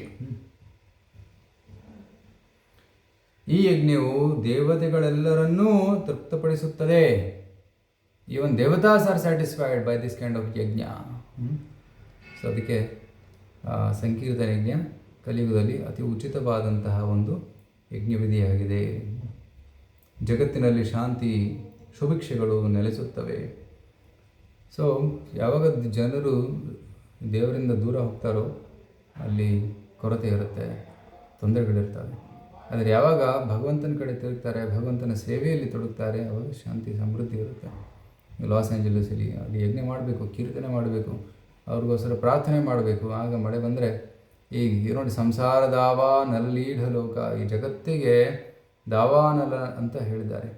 ಅಂದರೆ ಉರಿಯುವಂಥ ಬೆಂಕಿ ಇದೆ ಇಲ್ಲಿ. ಬೆಂಕಿ ಏನು? ತೊಂದರೆಗಳ ಬೆಂಕಿ, ಜನ್ಮ ಮೃತ್ಯು ಜರ ವ್ಯಾಧಿಯ ಬೆಂಕಿ, ಆಧ್ಯಾತ್ಮಿಕ ಅತಿ ಭೌತಿಕ ಅತಿ ದೈವಿಕ ಕ್ಲೇಶಗಳ ಬೆಂಕಿ. ಇದರಿಂದ ಜನರೆಲ್ಲ ಬಳಲುತ್ತಿದ್ದಾರೆ. ರೈಟ್. ಕಾಡಿನಲ್ಲಿ ಬೆಂಕಿ ಹತ್ತಿದಾಗ ನಾವು ನಮ್ಮ ಹೋಸ್ ಪೈಪಿಂದ ಅಥವಾ ಅಗ್ನಿಶಾಮಕ ದಳದವರು ಕೂಡ ಅದನ್ನು ಆರಿಸೋಕ್ಕೆ ಸಾಧ್ಯವಿಲ್ಲ. ಅಷ್ಟು ಭಯಂಕರ ಬೆಂಕಿ. ಅದನ್ನು ಆರಿಸೋದಕ್ಕೆ ಒಂದೇ ಒಂದು ಮಾರ್ಗ, ಅದೇನು? ಮಳೆ ಬರೆಸಬೇಕು. ಮಳೆ ಹೇಗೆ ಬರುತ್ತೆ? ಯಜ್ಞ ಮಾಡೋದ್ರಿಂದ ಬರುತ್ತೆ. ಸೊ ಯಾವಾಗ ಜನರು ಹರಿಕೃಷ್ಣ ಜಪ ಮಾಡ್ತಾರೋ ಆಗ ಮಾತ್ರ ಮಳೆ ಬರುತ್ತೆ. ಆಗ ಈ ಸುಡುವ ಬೆಂಕಿ ನಿಂತು ಹೋಗುತ್ತೆ. ಅಲ್ಲಿವರೆಗೂ ಯಾವುದೇ ಒಂದು ಮಾರ್ಗ ಇಲ್ಲ. This no other way. Right. So ಅದೇ ರೀತಿ ಜನರೆಲ್ಲರೂ ಬಳಲುತ್ತಿದ್ದಾರೆ, ಕಷ್ಟದಲ್ಲಿದ್ದಾರೆ. ಅವರ ಹೃದಯದಲ್ಲಿ ಕೂಡ ದುಃಖ ಇದೆ, ಬೆಂಕಿ ಹತ್ತಿದೆ. ಈ ಬೆಂಕಿಯನ್ನು ಆರಿಸೋದಕ್ಕೆ ಒಂದೇ ಒಂದು ಮಾರ್ಗ, ಅದೇನು? ಭಗವಂತನ ಆಶ್ರಯ, ಭಗವಂತನ ಕೃಪೆ. ಭಗವಂತನ ಕೃಪೆ ನಮಗೆ ಹೇಗೆ ಸಿಗುತ್ತೆ? ಭಗವಂತನ ನಾಮ ಸಂಕೀರ್ತನೆಯಿಂದ. ಗುರುಗಳು ನಮಗೆ ಹರಿನಾಮವನ್ನು ಕೊಟ್ಟಿದ್ದಾರೆ. ನಮ್ಮ ಮೇಲೆ ಹರಿನಾಮದ ಮಳೆಯನ್ನೇ ಸುರಿಸುತ್ತಿದ್ದಾರೆ. ರೈಟ್. ಇದು ರೆೈನ್ ಕ್ಲೌಡ್.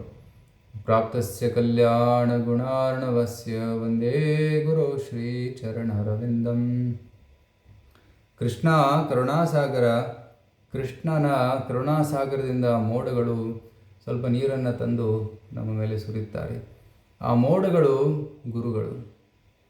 ಗುರುಗಳು ಕೃಷ್ಣ ಕೃಪೆಯನ್ನು ನಮಗೆ ಒದಗಿಸಿಕೊಡ್ತಾ ಇದ್ದಾರೆ.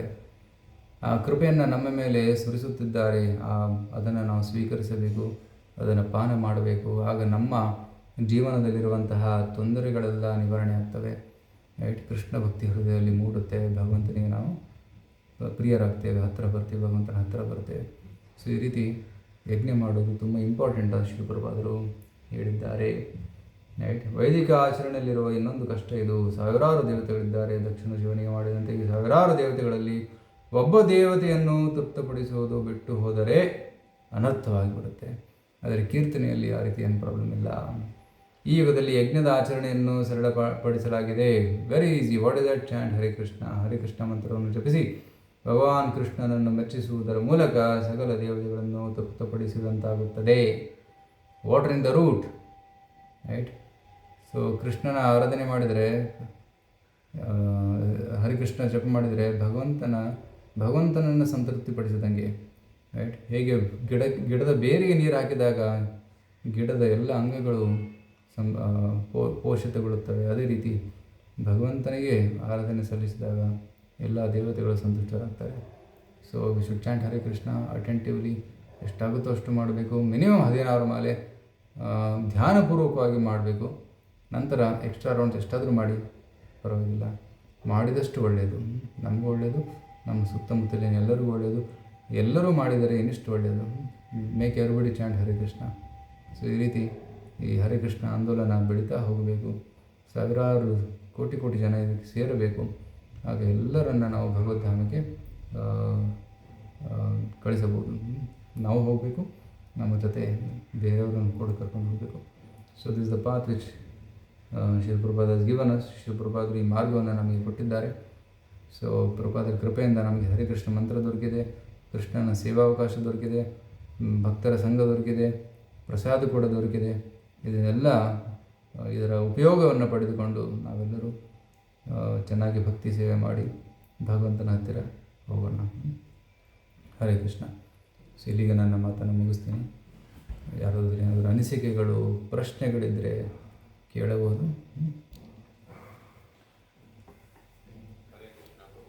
ಹರೇ ಕೃಷ್ಣ. ತುಂಬ ಥ್ಯಾಂಕ್ಸ್ ಪ್ರಭು. ಇವತ್ತು ಪ್ರಪೋಚ್ನ ಶಿಲಪ್ರಭುಪಾದ ಮಹತ್ವವನ್ನು ಇನ್ನಷ್ಟು ವಿವರಿಸಿ ನಮಗೆ ಮೇನ್ ಇಂಪಾರ್ಟೆಂಟ್ ಯಜ್ಞದ ಇಂಪಾರ್ಟೆನ್ಸು ನಮ್ಮ ಜೀವನದಲ್ಲಿ ಕಂಪಲ್ಸರಿ ಅನ್ನೋದನ್ನು ಕೊನೆಯಲ್ಲಿ ಪ್ರಭುಪಾದ ಹೇಳಿದಂಗೆ ನಮ್ಮೊಂದು ಸಾಧಕರಿಗೆ ಬೇರೆ ಇನ್ಯಾವುದು ಹೋಮ ಯಜ್ಞ ಅಥವಾ ಇನ್ನೊಂದು ಯಾವ ಹೋಗದೆ ಮನಸ್ಸನ್ನ ಭಗವಂತ ನಾಮಗಳ ಮೇಲೆ ಸಂಕೀರ್ತನ ಯಜ್ಞದಲ್ಲಿ ಪ್ರಾರಂಭಿಸಬೇಕು. ಚೆನ್ನಾಗಿ ಮನವರಿಕೆ ಮಾಡಿದೆ ಹೇಳಿದರು. ಈಗ ನಾನು ಎಲ್ಲರೂ ಮೈಕ್ ಆನಲ್ಲಿದೆ, ಯಾರು ಬೇಕಾದರೂ ಪ್ರಶ್ನೆ ಅನಿಸಿಕೆ ಇದ್ರೆ ಪ್ರಭುಗಳ ಹಂಚ್ಬೋದು.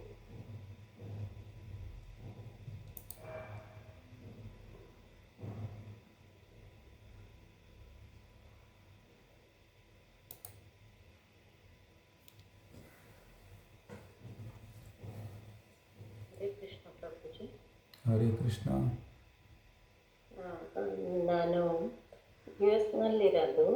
ನಮ್ಮ ಕಮ್ಯುನಿಟಿನಲ್ಲಿ ಯಾರೋ ಒಬ್ಬರು ಹಂಗರ್ ಪ್ರಾಜೆಕ್ಟ್ ಅಂತ ಅಂದ್ಬಿಟ್ಟು ಇದು ಮಾಡ್ತಾರೆ. ಯಾರೋ ಒಂದು ಲೇಡಿ ಸಪೋರ್ಟ್ ಮಾಡ್ತಾರೆ. ಬಟ್ ನನಗೆ ಯಾವಾಗಲೂ ಅಂದರೆ ಕೊಡಬೇಕು ಅನ್ಸುತ್ತೆ. ಮತ್ತು ಅವರೆಲ್ಲ ಸರ್ವ್ ಮಾಡೋದು ನಾನ್ ವೆಜ್ ಸ್ಯಾಂಡ್ವಿಚಸ್ ಇದು ಆ ಥರ ಎಲ್ಲ. ಅದಕ್ಕೇ ನನಗೆ ಕೊಡೋದಕ್ಕೂ ಇಷ್ಟ ಆಗೋದಿಲ್ಲ. ಅದು ತಪ್ಪ ಕರೆಕ್ಟಾ ಅಥವಾ ಏನು ಅಂದರೆ ನಾವು ಬ್ರೆಡ್ ಬೇಕಾದರೂ ತೊಗೊಂಡೋಗಿ ಕೊಡ್ಬೋದು ಅಂತಾರೆ, ಬಟ್ ಅವ್ರು ಸರ್ವ್ ಮಾಡೋದೆಲ್ಲ ನಾನ್ ವೆಜ್ ಇದು. ಅದಕ್ಕೆ ನನಗೆ ಒಂಥರ ಅಂದರೆ ಹಿಂಸೆ ಆಗುತ್ತೆ. ಅಂದರೆ ಹೌದು, ಅಂಥದ್ದಕ್ಕೆ ಕೊಡಬಾರ್ದು. ಯಾಕಂದರೆ ನಮ್ಮ ದಾನದಿಂದ ಇನ್ನೊಂದು ಜೀವಿಯನ್ನು ಕೊಂದು ಬೇರೆಯವ್ರ ಹೊಟ್ಟೆ ತಿನ್ನಿಸೋದು ಸರಿಯಲ್ಲ. ರೈಟ್. ಸೊ ನನಗೆ ಯಾವಾಗಲೂ ಹರ್ಟ್ ಆಗ್ತಾ ಇರುತ್ತೆ. ಅಂದರೆ ಅವ್ರು ಯಾವಾಗಲೂ ಕೇಳಿದಾಗೆಲ್ಲ ನನಗೆ ಅಂದರೆ ಹೆಂಗೋ ತಪ್ಪಿಸ್ಕೊಂಡು ಬರ್ತಾರೆ. No, you should tell them, okay, I will give, but you should serve vegetarian with this food. ಇಲ್ಲಿ ಅವ್ರಿಗೆ ಹತ್ರ ಏನು ಹೇಳೋದಕ್ಕೆ. I am a vegan ಅಂತ ಹೇಳಿ. I am a vegan and I follow veganism and I don't prefer animal food. So you are killing animals, so I am not giving. I give to those other vegans ಅಂತ ಹೇಳಿ.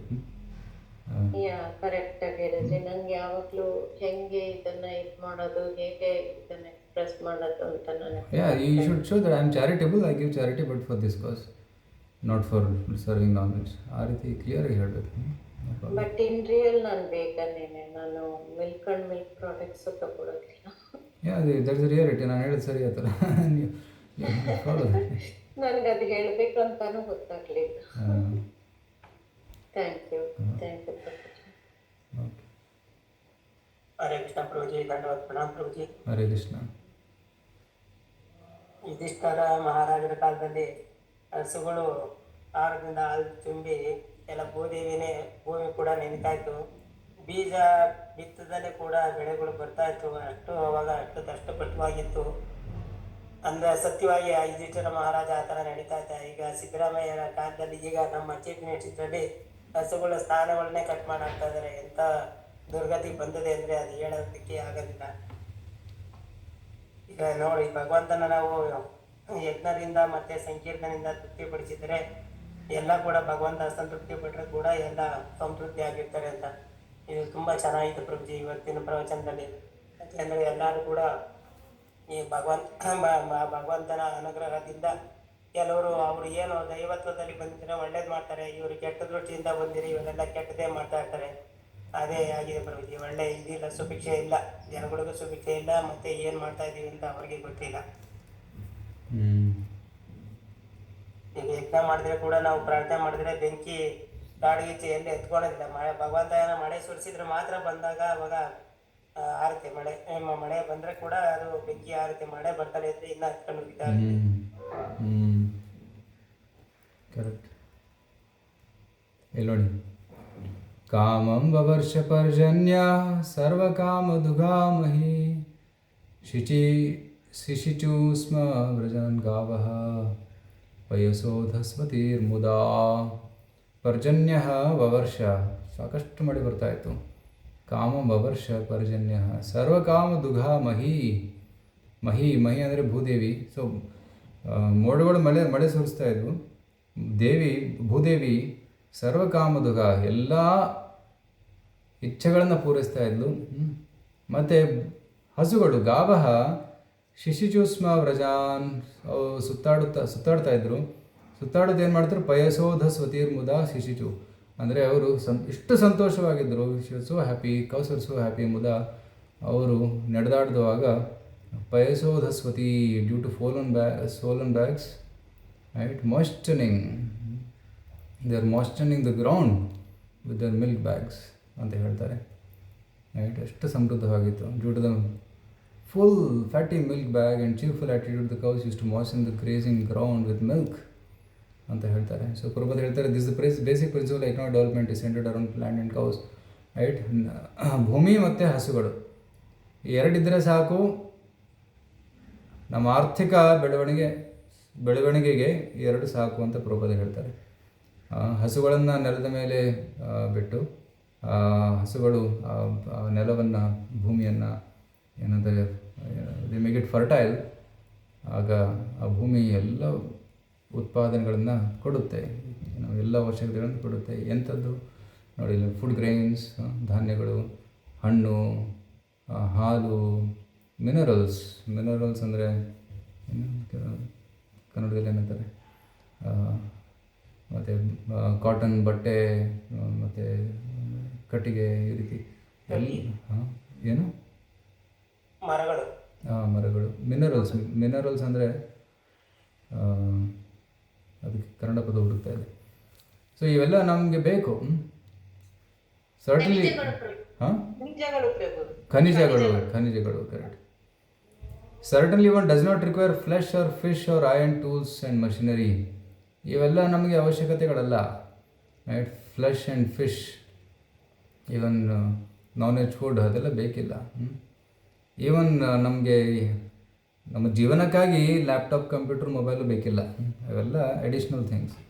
ಹಸುವಾದಾಗ ನಾವು laptop, mobile ತಿನ್ನೋಕ್ಕಾಗಲ್ಲ, ನಮಗೆ ಅನ್ನ ಸಾರು ಬೇಕು ಅಥವಾ ರಾಗಿ ಮುದ್ದೆ ಬೇಕು. So during the regime of Maharaja Yudhishthira, all the world, in all the regulated rainfalls are not in the control of human beings. ಎಲ್ಲ ಇಂದ್ರದೇವನ ಕಂಟ್ರೋಲ್ ಇದೆ ಅಂತ ಪ್ರಭುಪಾದ ಹೇಳ್ತಾರೆ. When the Lord is obeyed by the king, and the people under the king's administration, there is regulated rains. ಯಾವಾಗ ಜನರು ಮತ್ತು ರಾಜರು ಭಗವಂತನ ಆದೇಶವನ್ನು ಫಾಲೋ ಮಾಡ್ತಾರೆ, ಹಾಗೆ ಎಲ್ಲ ಸುಸಮೃದ್ಧವಾಗಿರುತ್ತೆ, ನಿಯಮಿತವಾಗಿ ಮಳೆ ಬರುತ್ತೆ ಅಂತ ಹೇಳ್ತಾರೆ. ರೈಟ್.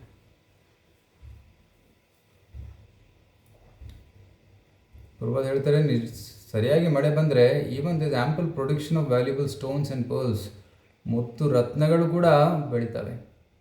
ರೈಟ್. ಪ್ರಭುಪಾದ ಹೇಳ್ತಾರೆ, ಡ್ಯೂ ಟು ಅಸ್ಟ್ರಾನಮಿಕಲ್ ಇನ್ಫ್ಲುಯೆನ್ಸಸ್, ಗ್ರಹ ತಾರೆಗಳ ಪ್ರಭಾವದಿಂದ ಆ ಮಳೆ ನೀರು ಮುತ್ತುಗಳಾಗಿ ಪರಿವರ್ತನೆ ಆಗುತ್ತೆ. ರೈಟ್. ಸೊ ಹಸುಗಳಿಗೆ ಚೆನ್ನಾಗಿ ತಿನ್ನಿಸಿದಾಗ ಹಸುಗಳು ಕೂಡ ಸಂತುಷ್ಟರಾಗಿ ಸಾಕಷ್ಟು ಹಾಲನ್ನು ಕೊಡ್ತವೆ. ಹಾಲಿನಿಂದ ಮತ್ತು ಇನ್ನಿಷ್ಟು ಮೊಸರು, ಬೆಣ್ಣೆ, ತುಪ್ಪ, ಮಜ್ಜಿಗೆ, ಈ ರೀತಿ ಹಲವಾರು ಇತರ ಉತ್ಪಾದಗಳನ್ನು ನಾವು ಪ್ರೊಡ್ಯೂಸ್ ಮಾಡ್ಬೋದು. ಆದರೆ ಈಗಿನ ಕಾಲದಲ್ಲಿ ಏನು ನಡೀತಾ ಇದೆ? Why do people need cinema, houses of prostitution, ಕಸಾಯಿಖಾನೆಗಳು, ಇವೆಲ್ಲ ಬೇಕಿಲ್ಲ.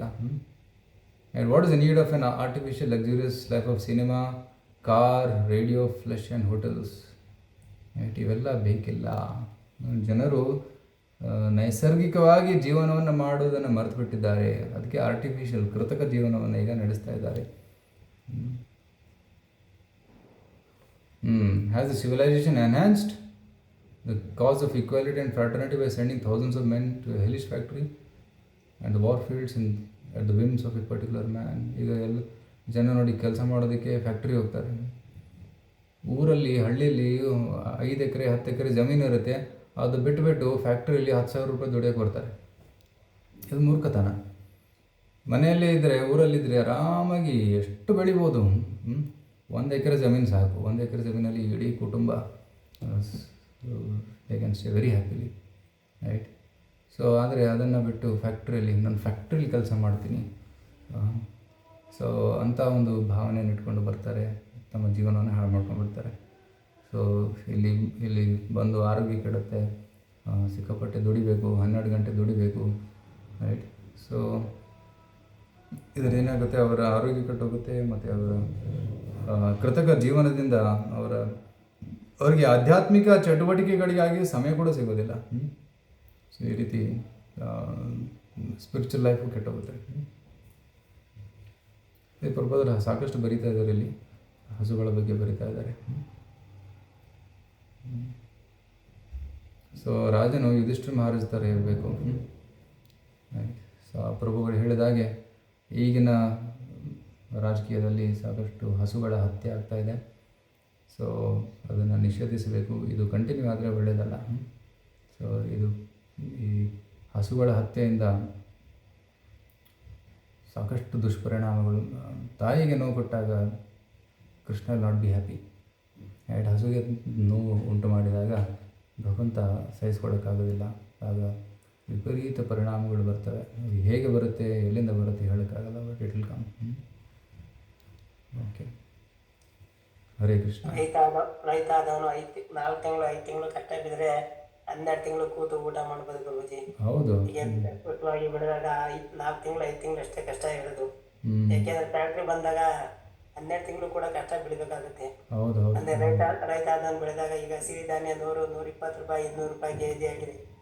ಎಲ್ಲ ಅಲ್ಲಿ ನೀವು ಹೇಳ್ದಂಗೆ ಎಲ್ಲ ಎಕರೆಗಟ್ಟಲೆ ಖಾಲಿ ಬಿದ್ದಿರ್ತದೆ. ಇಲ್ಲಿ ಬಂದು 6,000 10,000 ಹೊಸ ಬಾಡಿಗೆ ಮನೆ ಕಟ್ಕೊಂಡು 5,000 ರಾತ್ರಿ ಎಲ್ಲ ಒಡ್ಡಿ ಎಲ್ಲ ಮಾಡ್ತಾ ಇರ್ತಾರೆ.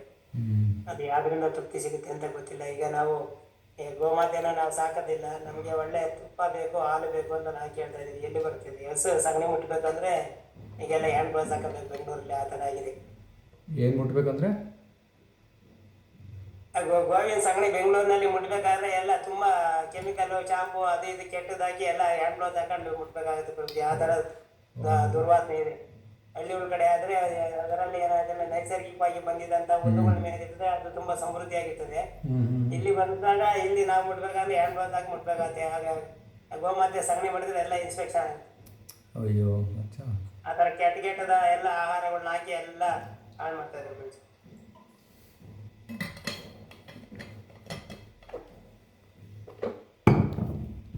ಹರೇ Krishna. Okay, thank you. Hare Krishna Prabhuji. Hare Krishna.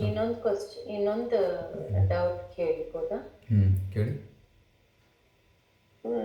ಇವಾಗ ನಾನು ಆ್ಯಕ್ಚುಲಿ ನಮ್ಮ ಗಾರ್ಡನ್ ಕ್ಲೀನ್ ಮಾಡೋದಕ್ಕೆ ಲಾನ್ ವೇಟ್ ಮಾಡೋದಕ್ಕೆ ಇಬ್ಬರು ಬರ್ತಾರೆ, ಅಪ್ಪ ಮಗ. ಅವ್ರಿಗೆ ನಾನು ಫ್ರೂಟ್ಸ್ ಕೊಡ್ತಾ ಇದ್ದೀನಿ, ಅದು ಓಕೆನಾ? ಫ್ರೂಟ್ಸಾ? Yeah, why not? Offer to Krishna and give prasad. ಅಂದರೆ ಫ್ರೂಟ್ಸ್ ಮನೆಯಲ್ಲಿ ಏನು ತಂದಿರ್ತೀನೋ ಅದನ್ನು ಅವ್ರು ಬಂದಾಗ ಅವರಿಬ್ಬರಿಗೂ ಕೊಡ್ತೀನಿ. ಯಾಕೆಂದರೆ ಹುಡುಗ ನಾನು ಕೊಟ್ಟಿದ ತಕ್ಷಣವೇ ತುಂಬ ಹಶ್ವಲ್ಲಿ ಇರ್ತಾನೆ ಅನ್ಸುತ್ತೆ. ಕೊಟ್ಟಿದ ತಕ್ಷಣವೇ ತಿನ್ನೋಕ್ಕೆ ಸ್ಟಾರ್ಟ್ ಮಾಡ್ತಾನೆ. ಅವನ ಮಕ್ಕದಲ್ಲಿ ಅಂದರೆ ತುಂಬ ಖುಷಿ ಇದನ್ನು ನೋಡ್ತೀನಿ. ಹಾಗಾಗಿ ನಾನು ಅದನ್ನೇ ಪ್ರಾಕ್ಟೀಸ್ ಮಾಡ್ಕೊಂಡಿದ್ದೀನಿ. Very good. ಅದು ಫ್ರೂಟ್ಸನ್ನು ಆಫರ್ ಮಾಡಿ ಇಟ್ಕೊಳ್ಳಿ. So whenever the comes you can give it as prasad. Prasad ತಿಂದಂಗೂ ಆಗುತ್ತೆ. ಅವರಿಗೆ ಗೊತ್ತಿಲ್ಲ ಅದು ಪ್ರಸಾದ ಅಂತ, but it is offer to Krishna. Okay, but ಅವ್ರು ನಾನ್ ವೆಜಿಟೇರಿಯನ್ಸ್ ಆದರೂ ಕೊಡ್ಬೋದು. Why not? You should give. Yeah, you should give. Okay, ಅದೊಂದು ತಕ್ಷಣ ಫ್ಲಾಶ್ ಆಯಿತು, ಕೇಳಬೇಕಂತ. Thank you. Hare Krishna.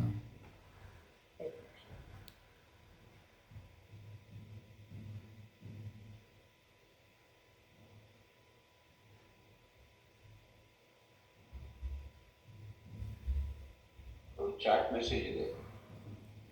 Yeah, long chat message ಇದೆ. Vishnu Prabhu please thank you to disclose. ಭಾರತ ಭೂಮಿಯಲ್ಲಿ ಮನುಷ್ಯ ಜನ್ಮ ಸಾಧಿಸಿದರು. ಚೇತನ ಒಬ್ಬರು ಹೇಳಿದ್ದಾರೆ, ಇಂತಹ ಭೂಮಿಯಲ್ಲಿ ಹುಟ್ಟಿ ನಾವು ಪುಣ್ಯ ಮಾಡಿದ್ದೇವೆ. ಆದರೆ ಇಂದು ಈ ದೇಶದಲ್ಲಿ ಸಹ ಪಾಶ್ಚಾತ್ಯದ ಪ್ರಭಾವ ಹೆಚ್ಚಾಗುತ್ತಿದೆ. ಕರೆಕ್ಟು. ಪಾಶ್ಚಾತ್ಯದ ಪ್ರಭಾವ ನಮ್ಮ ದೇಶದಲ್ಲಿ ಅಷ್ಟೇ ಅಲ್ಲ, ಎಲ್ಲ ಕಡೆ ಹೆಚ್ಚಾಗ್ತಾ ಇದೆ. ಮಟೀರಿಯಲಿಸಮ್ ಇಸ್ ಗ್ರೋಯಿಂಗ್. ಸೊ ಏನು ಮಾಡಬೇಕು? ಅದು ಹೆಚ್ಚಾಗ್ತಾ ಇದೆ. ನಮ್ಮ ಸಂಸ್ಕೃತಿ ಕೂಡ, ನಮ್ಮ ಪ್ರಚಾರ ಕೂಡ ಹೆಚ್ಚು ಮಾಡಬೇಕು. No other way, right? What are we doing to propagate vedic culture, right? So ನಾವು ಧೋತಿ ಕುರ್ತಾ ಉಟ್ಕೊತಾ ಇದ್ದೀವ, ನಾವು ತೆಲುಗು ಹಾಕೊಂಡು ಹೋಗ್ತಾ ಇದ್ದೀವ, ನಾವು ವೈಷ್ಣವ ಡ್ರೆಸ್ ಫಾಲೋ ಮಾಡ್ತಾ ಇದ್ದೀವ. ಈ ರೀತಿ we should check whether we are doing. ನಾವು ಮಾಡಬೇಕು, ಆಗ ವೈಷ್ಣವ ಕಲ್ಚರ್ ಉಳಿಯುತ್ತೆ. ನಾವು ಕೂಡ ಪಾಶ್ಚಾತ್ಯ ದೇಶದ ಥರ ವರ್ತನೆ ಮಾಡ್ತಾಯಿದ್ರೆ, right? So it is not good, right? ಈಗ ಮಕರ ಸಂಕ್ರಾಂತಿ ಹಬ್ಬಗಳು ಚೆನ್ನಾಗಿ ಆಚರಿಸಬೇಕು, ರೈಟ್? ಸೊ ಭಾರತೀಯ ಇನ್ಫ್ಯಾಕ್ಟ್ ಬರ್ತ್ಡೇ ದಿನ ಹ್ಯಾಪಿ ಬರ್ಡೇ ಟು ಯು ಹಾಡೋದು ಬದಲಾಗಿ ನಮ್ಮ ಹಾಡನ್ನು ಆಡಬೇಕು, ಜನ್ಮದಿನ ಮೇದಂ. So we should try to follow Vedic culture, right? So ಈ ರೀತಿ ಆ ಪಾಶ್ಚಾತ್ಯ ದೇಶದ ಒಂದು ಏನು ಇದೆ, one can try to identify and remove it. ಅದನ್ನು ನಮ್ಮ ಸಂಸ್ಕೃತಿಯಿಂದ ತೆಗೆದುಹಾಕಿ ನಮ್ಮ ಒರಿಜಿನಲ್ ಸಂಸ್ಕೃತಿ ಏನಿದೆ ಅದನ್ನು ವಾಪಸ್ ತರೋದಕ್ಕೆ ಪ್ರಯತ್ನ ಪಡಬೇಕು, ಆಗ ಉಳಿಯುತ್ತೆ. ನಾವು ಈ ರೀತಿ ಮಾಡಲಿಲ್ಲ ಅಂದರೆ ನೆಕ್ಸ್ಟ್ ಜನ್ರೇಷನ್ಗೆ ಇದು ಗೊತ್ತೇ ಇರೋದಿಲ್ಲ, ರೈಟ್? ಇದರ ಪ್ರಭಾವ ತುಂಬ ಫಾಸ್ಟಾಗಿ ಬೆಳೀತಾ ಇದೆ ಪಾಶ್ಚಾತ್ಯ ಸಂಸ್ಕೃತಿ. ಎಸ್ಪೆಷಲಿ ಪಿಕ್ಚರು, ಮೂವೀಸು, ಸೀರಿಯಲ್ಸು ನೋಡೋದ್ರಿಂದ ಹಳ್ಳಿಯವರಿಗೂ ಗೊತ್ತು ಅಮೆರಿಕಾದಲ್ಲಿ ಏನು ನಡೀತಾ ಇದೆ ಅಂತ. ಯಾಕೆಂದರೆ ಎಲ್ಲ ಮೊಬೈಲಲ್ಲಿದೆ, ಎಲ್ಲ ನೋಡ್ತಾ ಇರ್ತಾರೆ. ಸೊ ನಮ್ಮ ಸಂಸ್ಕೃತಿಯನ್ನು ನಾವು ಉಳಿಸ್ಕೋಬೇಕು. ನಮ್ಮ ಡ್ರೆಸ್ ಕೋಡು, ನಮ್ಮ ಕಲ್ಚರು, ನಮ್ಮ ಊಟ, ರೈಟ್? ಈಗಿನ ಕಾಲದಲ್ಲಿ ಊಟ ಕೂಡ ಮಕ್ಕಳಿಗೆ ಏನು ಇಷ್ಟ ಬಂದರೆ ಪಿಜ್ಜಾ ಪಾಸ್ತಾ ಅಂತಾರೆ. ಅಯ್ಯೋ ಎಂತ. ಸೊ ಸೊ ಇದು ಕಲ್ಚರ್. ಬರ್ಗರ್ ಬೇಕು, ಸ್ಯಾಂಡ್ವಿಚ್ ಬೇಕು, ಕಪ್ ಕೇಕ್ ಬೇಕು. This are all western things. But we should try to make them appreciate the value of Indian food. ಎಷ್ಟು ಪೋಷಕ ತತ್ವಗಳು ನಮ್ಮ ರೈಟ್, ನಮ್ಮದು ಯಾರು ವೀರಬಾಬು ಹೇಳ್ತಾರೆ, ಸಿರಿಧಾನ್ಯಗಳಲ್ಲಿ ಎಷ್ಟು ಪೋಷಕ ತತ್ವಗಳಿದೆ. We should tell them importance of these things also. ಎಲ್ಲಂದರೆ ಮಕ್ಕಳೆಲ್ಲ ಬರೀ ಕೇಕು, ಪಿಜ್ಜಾ, ಪಾಸ್ತಾ ತಿಂತ ಅವರ ಆರೋಗ್ಯ ಕೆಟ್ಟೋಗುತ್ತೆ. ಇದು ಮೋರ್ ಆಫ್ ಫ್ಯಾಟ್. ಸೊ ಅದರ ಅವೇರ್ನೆಸ್ ಕ್ರಿಯೇಟ್ ಮಾಡಬೇಕು ಮಾತಾಡಿ. ಎದ್ದೇದಾದರೆ ಇದು ಶ್ರೇಷ್ಠ. ಇತ್ತೀಚೆಗೆ ನಮ್ಮ PM ಇದನ್ನು ತೋರಿಸಿಕೊಡ್ತಾ ಇದ್ದಾರೆ. ಹೌದು, even this year is celebrated as year of millets. ನಮ್ಮ ಲೀಡರ್ಸ್ ಈ ರೀತಿ ರೋಲ್ ಮಾಡೆಲ್ ಆಗಿ ನಿದರ್ಶರಾಗಿ ಇರಬೇಕು ಎಂದು ಅನಿಸುತ್ತೆ. ಹೌದು, correct. Thank you for today's class. Prabhuji, can you please repeat those offenses by which we are getting Ramaruchi, not getting Ramaruchi, taste towards hearing Krishna Katha. ಅಪರಾಧಗಳು 10 ಪ್ರಕಾರದ ನಾಮಪರಾಧಗಳಿವೆಲ್ಲ, ರೈಟ್. ಆ ಅಪರಾಧಗಳನ್ನು ಮಾಡಿದಾಗ ರುಚಿ ಹೋಗುತ್ತೆ. So will not get taste. So you should try to avoid this 10 offenses towards the chanting of the holy names. ಶ್ರುತಿ ಶಾಸ್ತ್ರ ನಿಂದನಂ, ಮತ್ತು ಶಾಸ್ತ್ರಗಳ ನಿಂದನೆ ಮಾಡೋದು. ಫಸ್ಟ್ ಒನ್ ಸತಾಂ ನಿಂದಾಂ ನಾಂ ಪರಮಾತ್ ಅಪರಾಧಂ ವಿತಮತೆ. ಸತಾಂ ನಿಂದ, ರೈಟ್, ಸಾಧುಗಳ ನಿಂದೆ ಮಾಡುವುದು, ಪ್ರಚಾರಕರ ನಿಂದನೆ ಮಾಡುವುದು ಪರಮ ಅಪರಾಧಂ ವಿತಮತೆ. ನೆಕ್ಸ್ಟು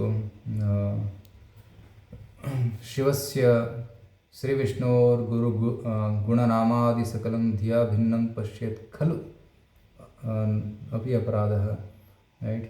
ಸೊ ಶಿವ ಮತ್ತು ಬ್ರಹ್ಮನ ನಾಮವನ್ನು ವಿಷ್ಣುವಿನ ನಾಮಕ್ಕೆ ಹೋಲಿಸುವುದು ಅದು ಕೂಡ ಅಪರಾಧ, ರೈಟ್. ಅಥವಾ ಗುರೋರವಜ್ಞಾ, ಗುರುವಿನ ಆಜ್ಞೆಯನ್ನು ಪಾಲನೆ ಮಾಡದೇ ಇರೋದು. ಶ್ರುತಿ ಶಾಸ್ತ್ರ ನಿಂದನಂ. ಅರ್ಥವಾದೋ, ರೈಟ್. ಅರ್ಥವಾದ ಅಂದರೆ ನಮ್ಮದೇ ಆದಂಥ ಅರ್ಥವನ್ನು ಹರಿನಾಮಕ್ಕೆ ಕೊಡುವುದು.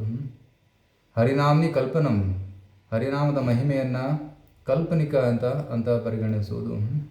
ನಂತರ ನಾಮ್ನೋ ಬಲಾದ್ ಯಸ್ಸಹಿ ಪಾಪ ಬುದ್ಧಿ, ಹರಿನಾಮದ ಬಲದ ಮೇಲೆ ಪಾಪ ಕಾರ್ಯವನ್ನು ಬೇಕಂತ ಮಾಡೋದು. ನಾಮ್ನೋ ಬಲಾದ್ ಯಸ್ಸಹಿ ಪಾಪ ಬುದ್ಧಿ ನಾ ವಿದ್ಯತೆ ತಸ್ಯ ಯಮರ್ಹಿ ಶುದ್ಧಿ. ಎಷ್ಟು ಯಮ ನಿಯಮಗಳನ್ನು ಮಾಡಿದರೂ ಕೂಡ ಈ ಅಪರಾಧದಿಂದ ಪರಿಹಾರ ಸಿಗೋದಿಲ್ಲ. 7ನೇ ಅಪರಾಧ. ಮತ್ತು ಹರಿನಾಮವನ್ನು ಧರ್ಮತ್ಯಾಗ ಹುತಾದಿ ಶುಭ ಕ್ರಿಯಾ ಸಾಮ್ಯಂ ಅಪಿ ಪ್ರಮಾದ. ಹರಿನಾಮದ ಮಹಿಮೆಯನ್ನು, ಹರಿನಾಮವನ್ನು ಇತರ ಶುಭ ಕಾರ್ಯಗಳಿಗೆ ಹೋಲಿಸುವುದು, ಕರ್ಮಕಾಂಡ ಶುಭ ಕಾರ್ಯಗಳಿಗೆ ಹೋಲಿಸುವುದು ಕೂಡ ಅಪರಾಧ. ಅಶ್ರದ್ಧಾಲು ಪುರುಷೇ ಅಶೃಣ್ವತೆ ಅಪಿ ಅಪರಾಧ. ಯಾರು ಅಶ್ರದ್ಧಾಲು ಜನರಿರ್ತಾರೆ ಅವರಿಗೆ ಹರಿನಾಮದ ಮಹಿಮೆಯನ್ನು ಹೇಳೋದು ಕೂಡ ಅಪರಾಧ. ಶ್ರುತ್ವೇಪಿ ನಾಮ ಮಾಹಾತ್ಮ್ಯಂ ಯಹ ಪ್ರೀತಿ ರಹಿತೋ ನರಃ. ಇಷ್ಟೆಲ್ಲ ಹರಿನಾಮದ ಮಹಿಮೆಯನ್ನು ಕೇಳಿದ ಮೇಲೆ ಕೂಡ ಹರಿನಾಮದ ಪ್ರತಿ ರುಚಿ ಬೆಳೆಸ್ಕೊಳ್ಳಿಲ್ಲ, ಮತ್ತು ಅವನು ತನ್ನ ಭೌತಿಕ ಆಸಕ್ತಿಗಳನ್ನು ಬಿಡಲಿಲ್ಲ ಅಂದರೂ ಕೂಡ ಅದು ಅಪರಾಧವಾಗುತ್ತೆ. ಅಹಂ ಮಮಾದಿ, ಇದು ನಾನು, ನನ್ನದು ಅನ್ನುವ ಭಾವನೆಯನ್ನು ಬಿಡದೆ ಹೋದರೆ ಅದು ಕೂಡ ಅಪರಾಧವಾಗುತ್ತೆ. ಮತ್ತು ಎಲ್ಲ ಅಪರಾಧಗಳ ಮಹಾ ಅಪರಾಧ, ಎಲ್ಲ ಅಪರಾಧಗಳ ತಾಯಿ ನಾಟ್ ಹಿಯರಿಂಗ್ ಅಟೆಂಟಿವ್ಲಿ, ಧ್ಯಾನಪೂರ್ವಕ ಜಪ ಮಾಡದೇ ಇರೋದು ಕೂಡ ಒಂದು ಅಪರಾಧವಾಗುತ್ತೆ. ಸೊ ಈ ಅಪರಾಧಗಳನ್ನ ಫಸ್ಟು ನಾವು ತಡೆಗಟ್ಟಬೇಕು, ನಂತರ ರುಚಿ ಬೆಳೆಯುತ್ತೆ. ಎಷ್ಟು ಮಾತಾಡಿ. So this is the 10 offenses towards the holy name.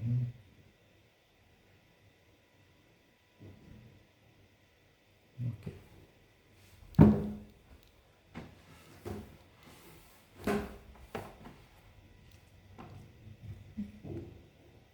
Any other questions?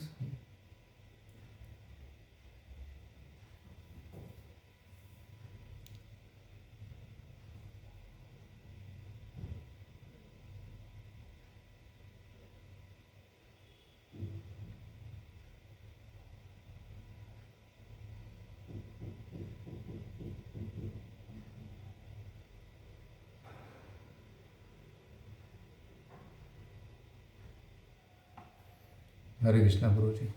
I think Yes, bro. We can pass here. Yes, bro. Yes. ತುಂಬ ಧನ್ಯವಾದಗಳು ಗುರುಜಿ, ನಮಗೊಂದು ಅವಕಾಶ ಕೊಟ್ಟಿದ್ದಕ್ಕೆ. ಶ್ರೀಮದ್ ಭಾಗವತವನ್ನು ಹೇಳಿ ಭಗವಂತನ ಮಹಿಮೆಯನ್ನು ವರ್ಣನೆ ಮಾಡುವ ಅವಕಾಶ ಕೊಟ್ಟಿದ್ದಕ್ಕೆ ತುಂಬ ಧನ್ಯವಾದಗಳು. ಹರೇ ಕೃಷ್ಣ. श्रील प्रभुपाद की जय. श्रीमद् भागवत महापुराण की जय. वांछा कल्पतरुभ्यश्च कृपा सिंधुभ्यश्च पतितानां पावनेभ्यो वैष्णवेभ्यो नमो नमः.